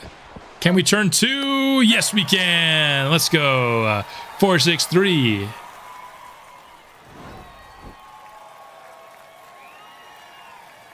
I want to see that one again. Nice little flip of the glove to get out of the inning without allowing a run. Can our offense actually wake up, though? This should be a really good AA offense, and it usually is. But not today. So I've been playing games since Spawn came out? Yeah. A little bit before my time, personally.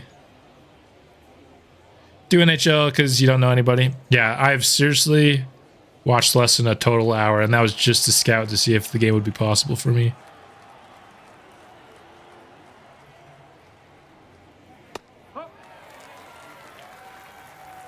Would be a way to get new people to the channel for sure.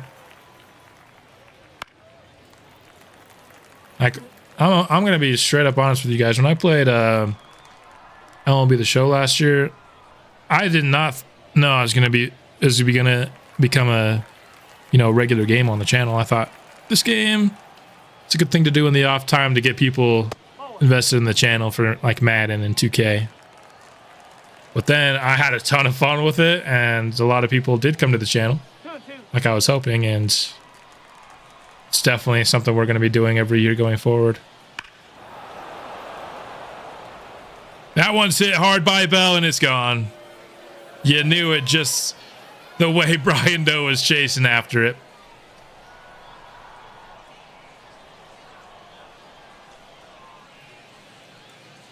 $600 views on shorts, nice.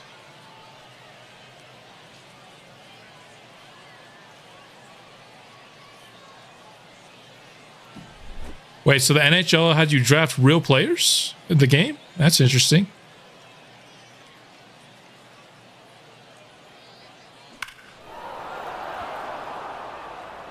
And you via the Athletics rebuild.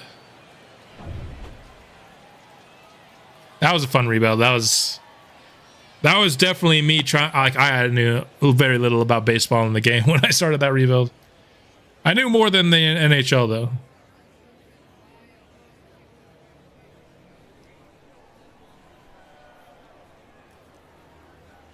Mr. Hurricane got you invested. Mr. Hurricane is very good at his job. He's the only reason I'm doing baseball too. Rosado. Fly ball. First out here of the fourth. The catcher, number 8, Bryce Window. And just the scouting was so much more of a challenge in this game than like Madden. So easy to scout in Madden. 2K, harder but still pretty easy. This game actually provided me a challenge. The scouting.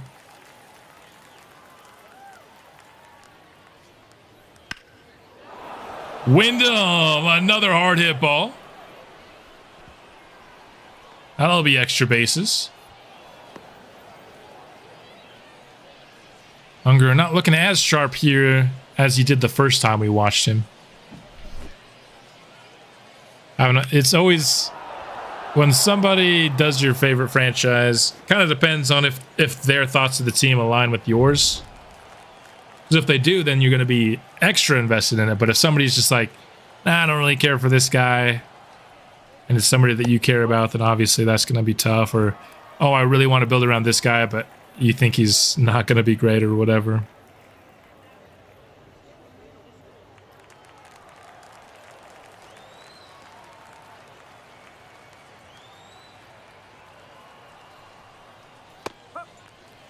Yeah, I feel like that scouting video, I wasn't even going to do it. Somebody literally asked me to on my athletics franchise videos. They're just like, hey, can you make a scouting video? I was like, sure, why not?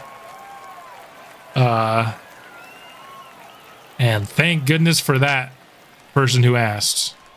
Because it's brought a lot of people to my channel. And then the one I did this year, I was actually planning to do. Because the one for 23, I just threw it together based off a comment request. I didn't put a ton of time into it. I'm just like, here's what I know about scouting. Oh my gosh, a missed throw at catcher. Come on, man. Now batting, right fielder, Reyes.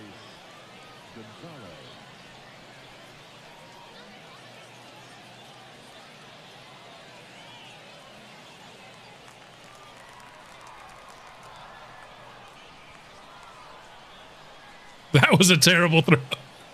Oh my goodness. Yeah, I had no, like when I made that video, I didn't know how many people were gonna watch it. The second year I had an idea that it would be a big video. First year though, I thought I was gonna get like 100 views. Just the guy who wanted me to do it and a few other people. All right. But yeah, that's the thing with YouTube. You never know what video is going to blow up. The more you do it, you have an idea of what might, but...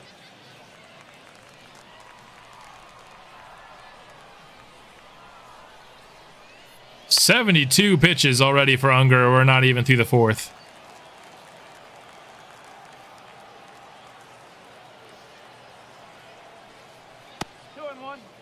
Not been his sharpest performance.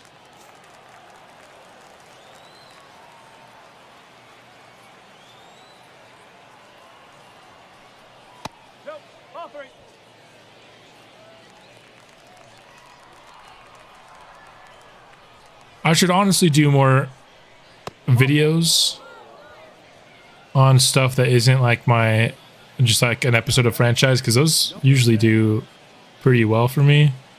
I just love, like the reason I'm doing this YouTube thing is franchise. That's how much I love, that's what I love doing is the franchise mode. So I'll do the occasional, like, I've been requested, and I totally forgot until like literally yesterday. I got requested on how I do off seasons, because some people are struggling with that. And I got another request today to just do a video on my sliders and my settings for the franchise. So I'll probably do those two videos. Because when you guys want help to do something, I'll certainly provide it. Another video idea I had to go along with scouting is to prove why discovery is worth it, like in the math. I don't know exactly how I want to format it yet, but so many people don't believe in discovery as much, but it is the single best tool in the game. for getting players outside of like the top 50. It's just the best. Honestly, even outside of like the top 20.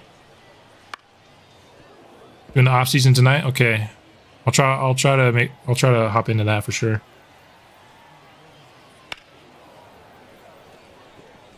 Herrera, this one is deep. We're not watching Herrera. Almost left the yard.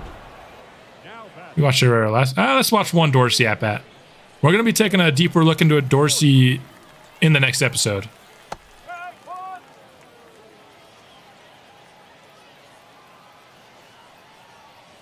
Yeah, they did change how they do them this year for sure. The renew contract button instead of the negotiating. I usually just click it because in a draft-only franchise, the small difference in money isn't you know, super impactful. But no, I didn't click stop enough in enough time, so he missed one out. We missed one out of Unger here. But this has probably got to be his last inning. He's got 81 stamina, so we're getting close. Yeah, Von Reyes got Cardinals franchise. If you like streams, which some, you know, everyone in here does. We're all in here on a stream. He does all of his franchise via stream. A month an episode. A month of stream, I should say. Be sure to check it out. He also puts his VODs on YouTube.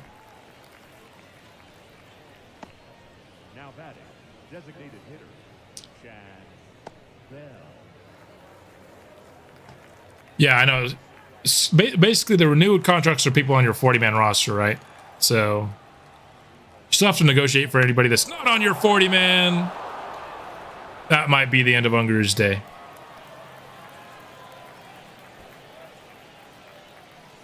Everyone on my 40-man, I'm not really mad about paying them $700K though, because if they're on their my 40-man, they're probably good. Channel growth is crazy. It has been. So it took me like almost a year and a half to get my first 1,000 subscribers. I got from 1K to 2K in 3 months, which is shout out to you guys.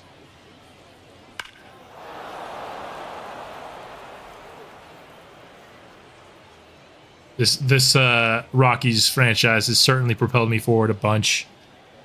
And and my scouting video for this year. MLB The Show, I'm interested. I want to put, I've been thinking about doing this for a while now. I want to put, pull.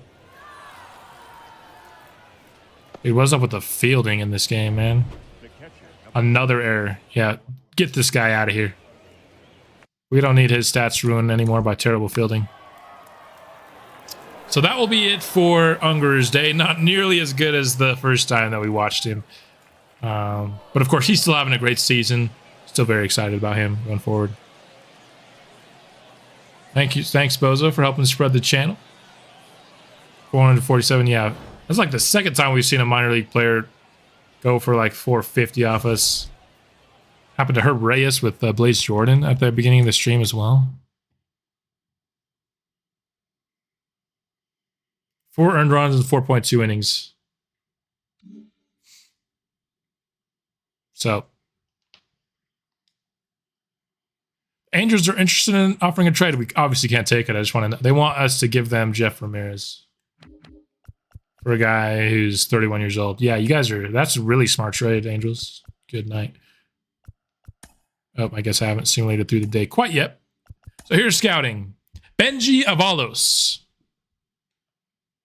He's going to be guaranteed in the 60s overall with B potential, pretty much guaranteed. Really good fielder. Not going to be much of a bat, though. He won't be terrible against righties. Should be like low 50s, maybe. If he ends up on the high end, high 40s if he ends up on the low end. But he's going to be an excellent fielder. Going to be a good lefty bat. We don't have a lot of lefty bats. We have a lot of right-handed bats. It's crazy how different it is from last franchise. In the White Sox, we had like 6 or 7 switch hitters in our everyday lineup. We have no one in there right now. We'll have Neil Dorsey once he gets up there, though. Can play 3 spots in the infield. I like Benji Avalos. Not with pick 4 or 32. I think you can start to think about Benji starting at like 42 for him. 42 would kind of be the earliest I think about him. I'd definitely take him at that pick in the 70s. We already have a shortstop. Well, he could play second because Kyle Brown, we certainly like him. He's no sure thing. He could also play third because Sterling Thompson honestly hasn't been great for us. I think at this point we're just drafting the best players still because honestly we have one player at every spot. Whoever we draft, he's taken over somebody. Because let's just talk about the future for a second and our future lineup. At first, we have Figueroa. At second, we have Kyle Brown. At third, we have Sterling Thompson. At shortstop, we have Murillo. Catcher, we have Salas. Left field, we have Veen. Center field, we have Doe. Right field, we have Herrera. We have somebody at every single spot. So whoever we draft is either a trade bait, a depth piece, or he's taken over for somebody that has good potential, right? That's at the point of the franchise that we're in. There's not like one spot where there's just nobody that we can look at in the future and say, we don't have anybody there. We're going to scout the other international infield guy that we got, unless there's somebody better in the outfield. Ooh, Alex Cruz here. Okay. Now that gap of only 9, he's going to drop from 20th. He won't be the 20th ranked player once we scout him. But he's going to be good, I think. Contact, play skills, speed.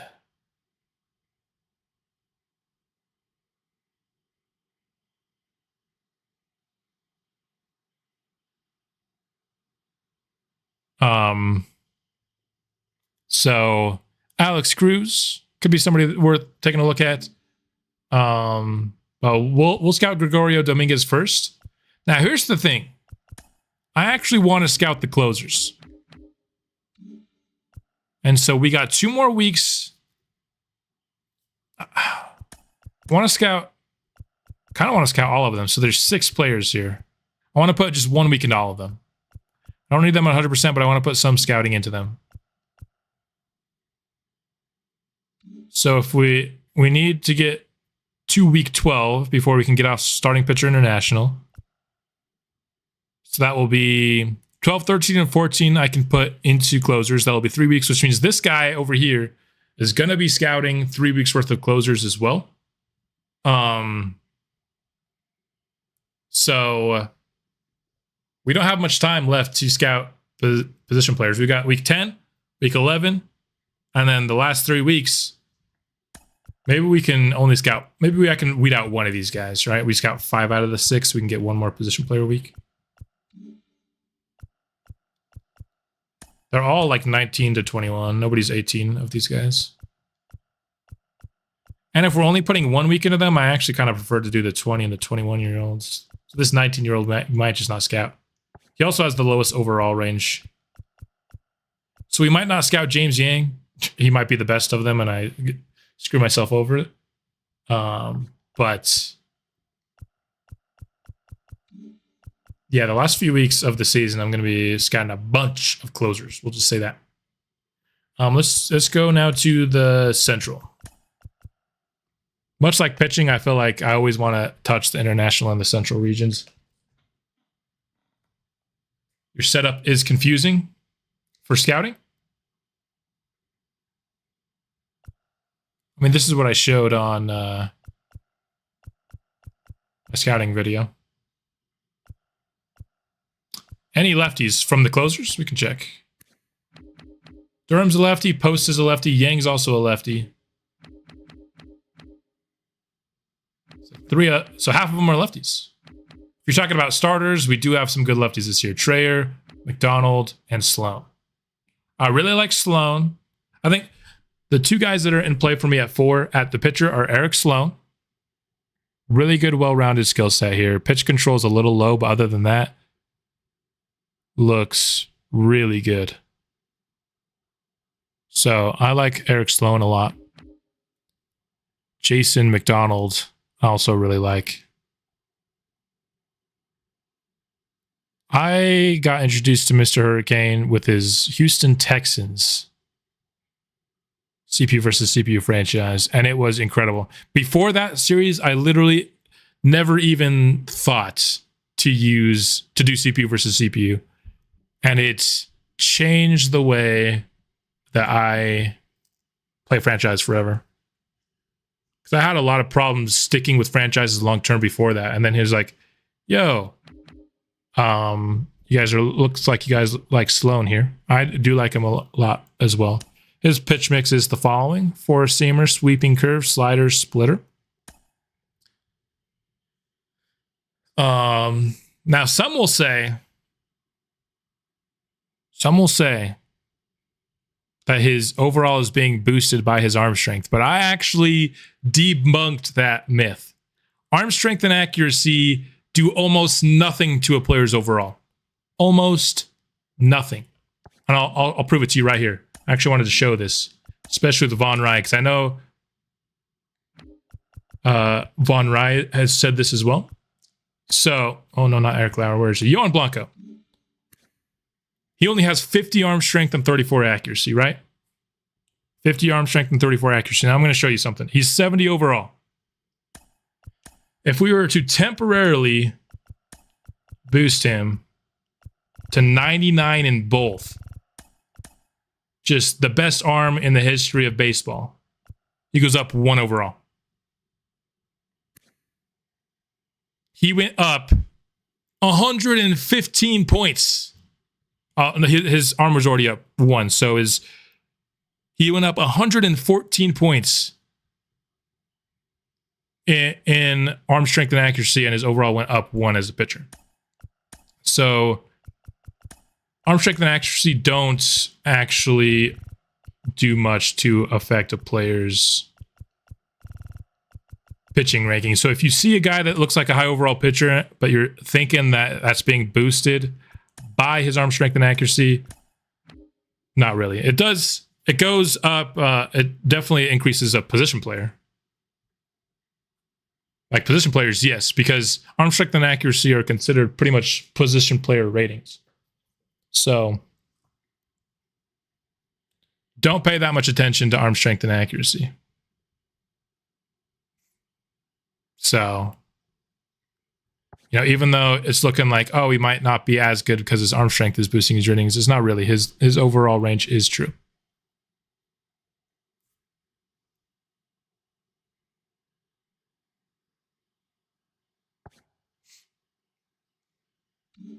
Just a little fun fact for you. So all that is to show, don't let somebody with a really strong arm dissuade you from drafting them at pitcher. Their overall will still be good. Okay.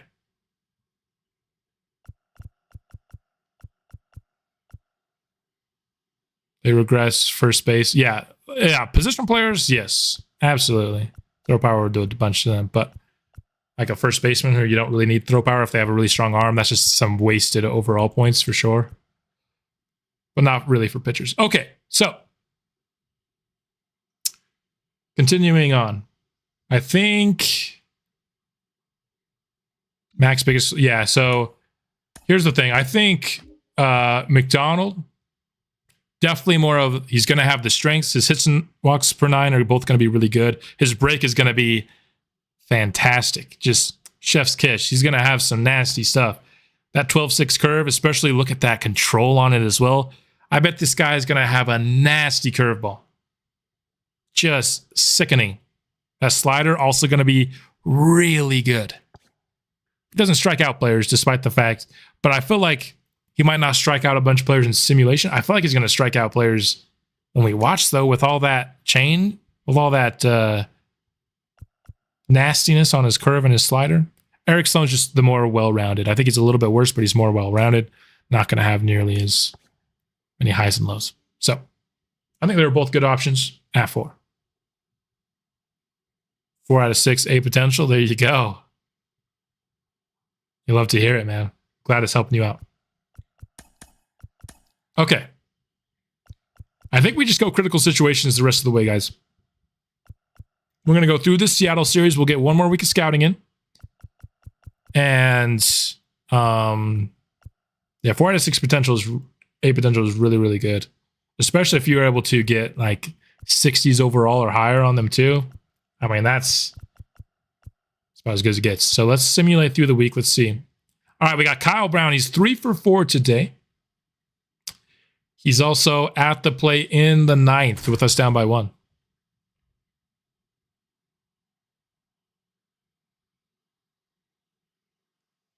So that's if we decide to take pitcher at 4. I'm really undecided. I think there's 2 good lefty pitchers options. If you remember my draft needs that I stated earlier on in the year, lefty pitching, a masher at first base, and a high contact on base guy, I think would be really, those are kind of my big 3 needs. So we can get that via pitcher, or we also have Juan Rocha, who I didn't look at right now. We'll, of course, do a much more full, in-depth draft preview in next episode. That's kind of going to be the big thing next episode, is we'll be looking at a lot of the prospects as well as the final draft preview. Almost got hit there on the slider.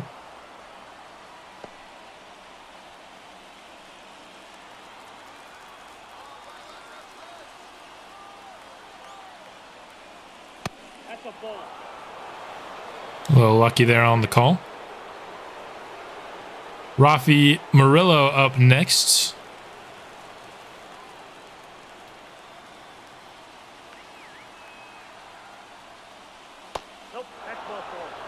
And Kyle on base.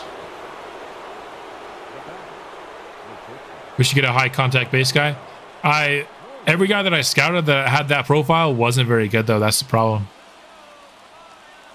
I want that too, trust me. It's just not in this draft, unfortunately, unless I missed him. Rafael Murillo blasts it deep to left center field. Not quite gonna leave the yard, but it will bring home a 4th and a 5th Rockies run, and Colorado is in the lead. Who else other than Murillo to deliver in the clutch for the Rockies?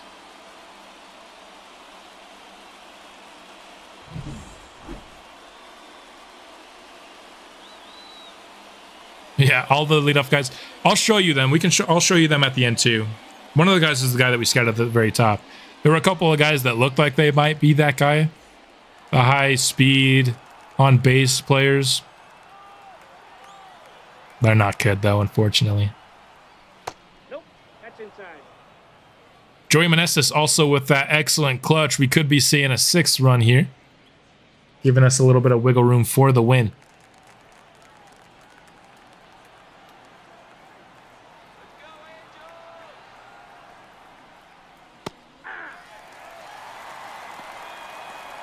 We win, it will be because of him. Still got to close it out, though, bottom of the 9th.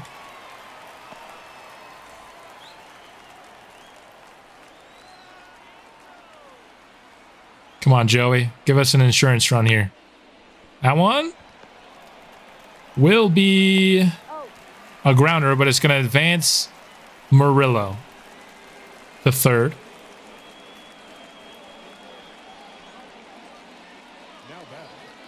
Entering Zach Veen, only 1 for 8 so far in this series against the Angels. Would be an excellent time to add that 2nd hit. Oh, that's low. Veen hitting .081 with runners in scoring position this year. That is not good. Oh, that was the pitch to hit right there. That was the pitch to hit for Zach. That's ball 2. 2 balls, 1 strike. 1 for 8 is crazy bad, yeah. Veen hasn't quite been what I was hoping he could be. Not to say he still doesn't have time. As of right now, he's the left fielder of the future. Helpful. At the end of the stream, we'll also definitely take a snapshot of where everybody's stats are at.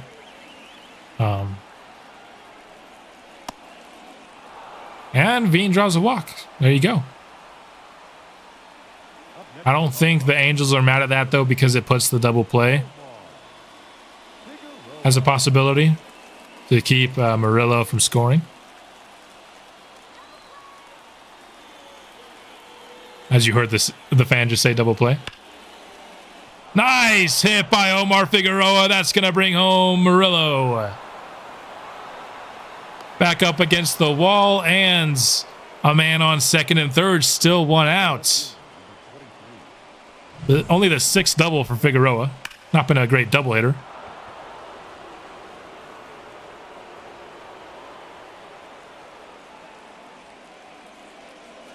Seems like a pitcher's overall rate is on his per nines. Stamina definitely plays, I think, a pretty big role in overall as well. And then clutch, man. The fact that we don't get to know clutch bothers me so much about this scouting format. Yeah, control. Yeah, like you said, it's an average. It's not like not every pitch has that control.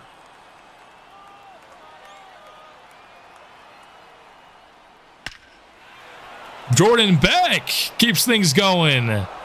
The Rockies continue to add runs. An excellent ninth. All kicked off by Rafael Murillo.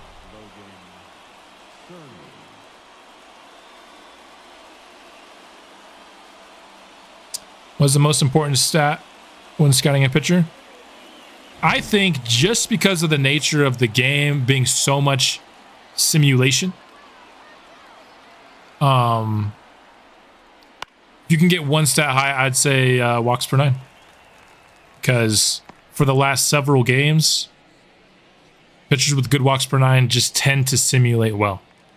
That being said, I think you can find really good pitchers who don't have good walks per nine. If they're really good everywhere else, it'll just be less consistent.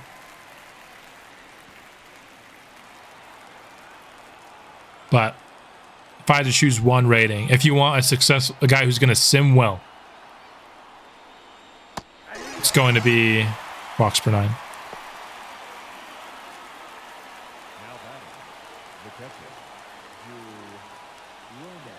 Strikeouts per nine is really good too. I think you can get guys who sim well without it. But if you want a guy who's going to be really good when you watch, I think strikeouts per nine is very good.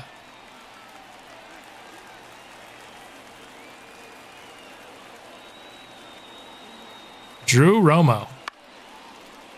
Can he keep things going for us? Still a save situation.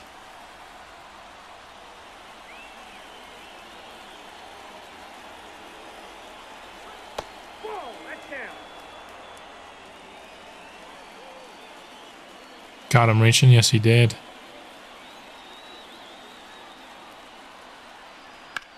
There we go.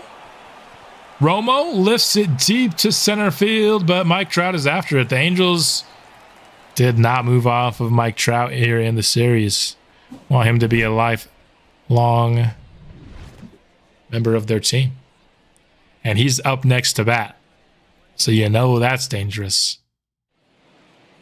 Let's finish this one out. Let's see if Tony can come in and close. He's so far 15 for 15 in his save opportunities this year. I think we'll take that. I think we might take that. Mike has a double so far, his lone hit.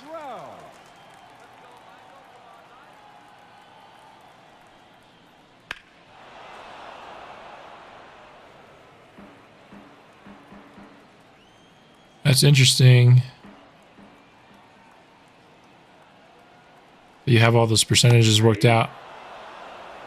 No ball, 2 strikes.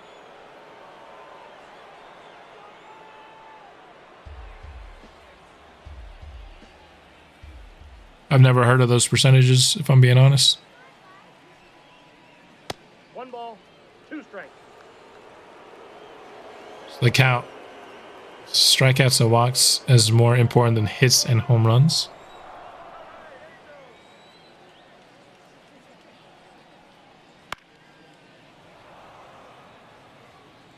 It's probably why they don't show up on the prospect card if they don't consider a hit, a clutch to be very valuable in their overall, but it's so valuable in the game. It replaces your hits per 9 or your contact. I know on Reddit. And it's a great resource. Trout's hit a few of these pretty hard. They're just all going foul.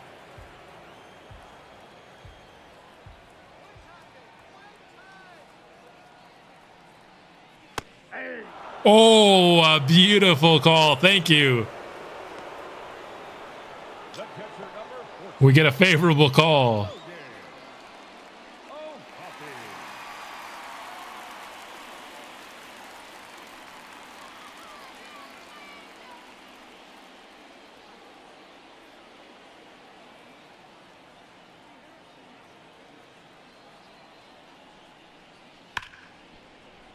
This one to Murillo. 2 gone now. 1 more. Second baseman, Reyes. All we got to do is get Rengifo out.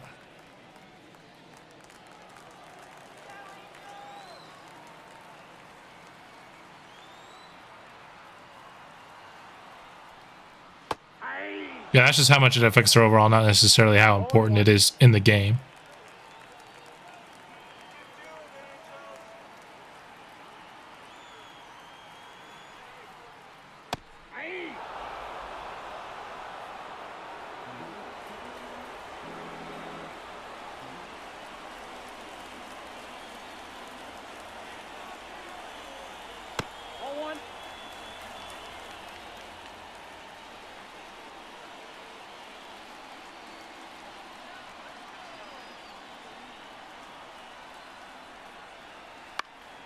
Yeah, I saw what you were doing there, Garpev.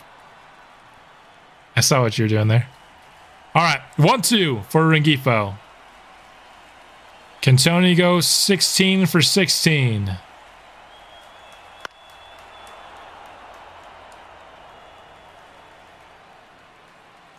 My paddle just came off my controller. There you go.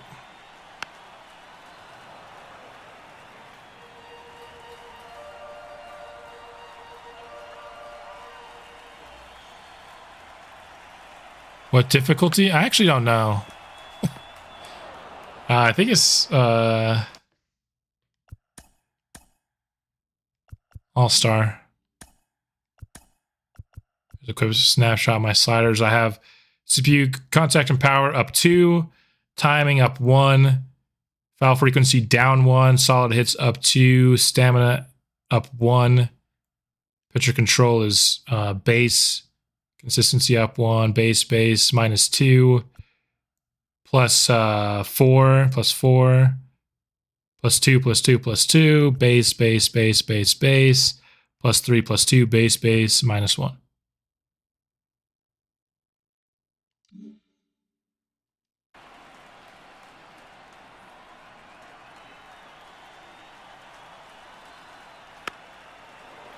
Probably get some sleep then, Bozo. I mean, Sunday. It's the best day to take a little nap, if you ask me.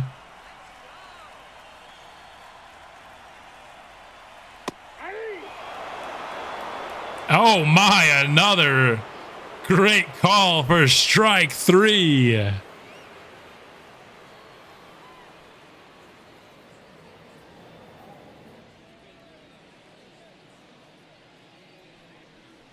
So the Rockies come out victorious. We were down 1 when we started this critical situation. End up with a 3-run win.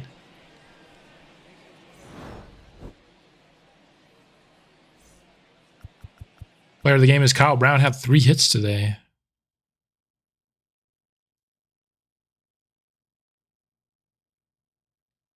I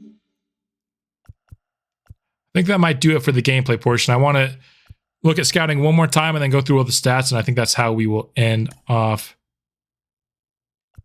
I think I just accidentally... Chris Benoit is back? Yes, he is. I think he's fine there. Just because his overall is so low. I think we'll keep him there.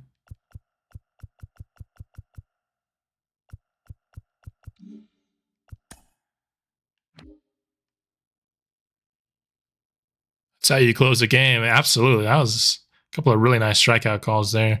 Not going to do any more critical situations.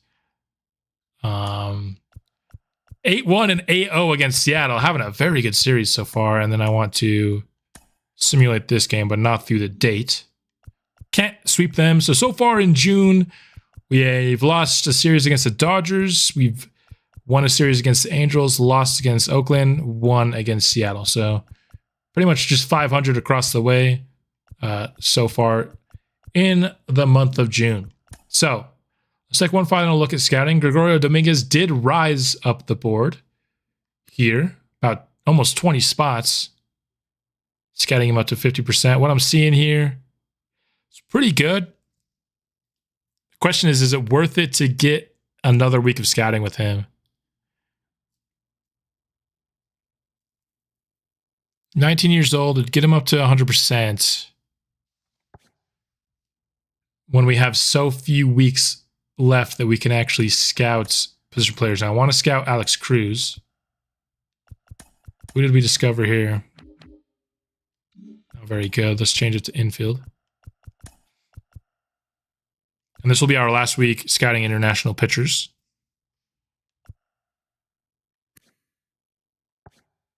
And then starting next week, we're going to be scouting closers. So Cruz might be the last position player that we scout. Unless I scout a really sick player, discover a really sick player here. Then I'll scout him, of course. But other than that, we'll have pretty much what we need. So the guys that I was hopeful for in this class that I thought could be that high, on base guy. First was Edwin Fuentes. He has really good contact, good speed. Could be a decent fielder, at least with his arm. Good plate skills. He just fell pretty hard when we scouted him for 14 to 29. The other guy was Brandon Franks. These were kind of the two guys in the draft that really fit that mold. And they still look like they could. They're just going to come in not very high on their rankings from what I'm seeing here with them dropping so hard after 1 week of scouting. So I definitely looked for that on-base leadoff guy in this draft. It's just the two guys that kind of fit the mold didn't end up really good. And of course, we didn't scout them, either of them, to 100%, so they could be good. And if they are, maybe we can trade for them, right? We still got one more trade left in the series. There are a couple other guys that I wish we could have scouted that look pretty good. We just didn't have the time. I kind of like Rex Grove here. I think he has the potential to be pretty good. Just not really going to be able to scout him. Greg Compton looks pretty good. Not really going to be able to scout him. Just, a center fielder with power. His plate skills and stuff don't really look all that good. Those are kind of the two guys that I wish I would have scouted, but I couldn't quite do it. Evan Reyes, I kind of like. Just going to be able to mash lefties, it looks like here. But those are kind of the guys that, if I had unlimited scouting weeks, I would have scouted them. But instead, we're going with Cruz, and then we're going to scout the closers to finish out the scouting cycle. So, to end off the stream, let's just get a snapshot of where everyone is stats-wise. Murillo, 273 average with 15 homers so far. His power versus righties is actually going down by 2. Oh, and then the one guy that I haven't showed you this stream that I want to show you. Juan Rocha is the best position player that we scouted so far. Not really the skill set that we super needed, but a good player, especially offensively. He's going to combine the contact, the power, and the plate skills. All three good things. Not going to be much of a defender, not going to have speed. I think he can play first or left field, though. So if we go position player, pretty much going to be Juan Rocha. If we go pitcher, it's going to be McDonald or Sloan. That's kind of my thought process. One of those three at pick 4. Going back to the stats, though, Salas, of course, has been on the injured list. Dollander continues to drop his ERA and WHIP. Continues to be a guy that sims well. Looking better and better every time that we hop in on him. Kopech, not really having a great year. A little bit worse than last year. WHIP's actually pretty similar. Jose Barreto, there you go. It's starting to come back down. Down to a 4.23 ERA, 1.29 WHIP. His hits per 9 is down by 3. That's kind of crazy. But it's still in the 70s. Looks like that cold stretch took its toll on his ratings. We'll just say that. But I knew it wasn't going to last forever with him. Down to a 78 overall, though. Omar Figueroa is up to 77. Again, if he ends up winning Rookie of the Year, which it looks like he's definitely the favorite to right now, we're going to reverse a lot of these negatives just because we're going to raise his potential for winning Rookie of the Year.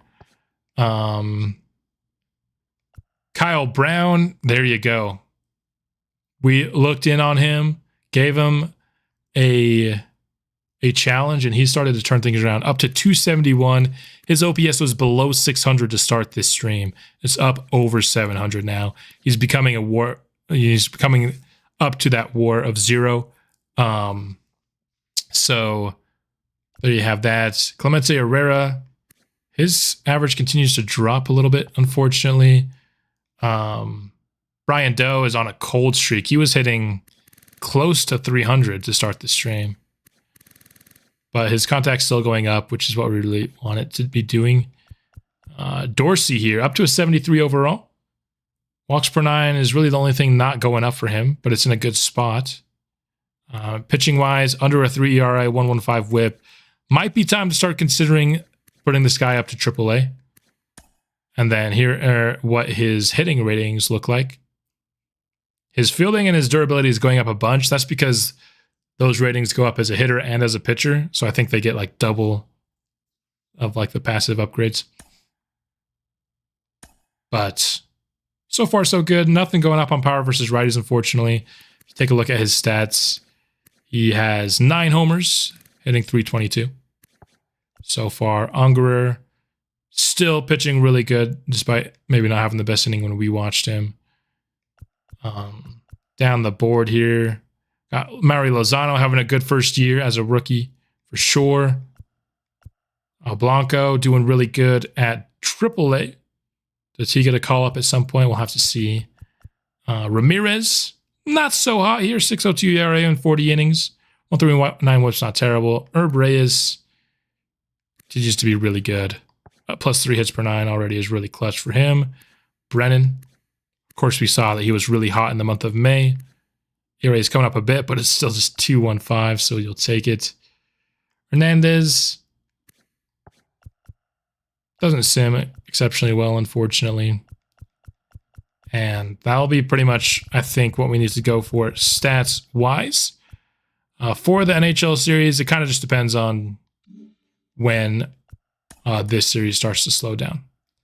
Because at the end of the day, I'm going to prioritize this series for sure. It's been a very successful one. You guys have showed a ton of love on it. So as long as that continues, this is going to be what we're doing on the channel, if I'm being honest. Sucks that Murillo's starting to lose power versus righties. He's gone on a little bit of a cold streak home runs wise. He had like, I think 13 to start the stream, so only a couple here during the stream. But hopefully he can pick it back up to end June and can erase that minus that he's getting. But that is pretty much all I had for this stream. Next episode, we'll be doing a lot of work in the minors. We'll be taking a look at guys like Dorsey, guys like Doe, just all around the board. We're going to be taking a look at a lot of our guys in the minor systems. Barreto, for sure, we'll be taking a look at as well. And I'll give you my thoughts on the entire draft class as a whole, kind of what I'm thinking. And of course, I'll be scouting the closers during that as well. But thank you all for hanging out with me today during this stream. Hope you enjoyed it. We'll be back soon with more Rockies soon. And until then,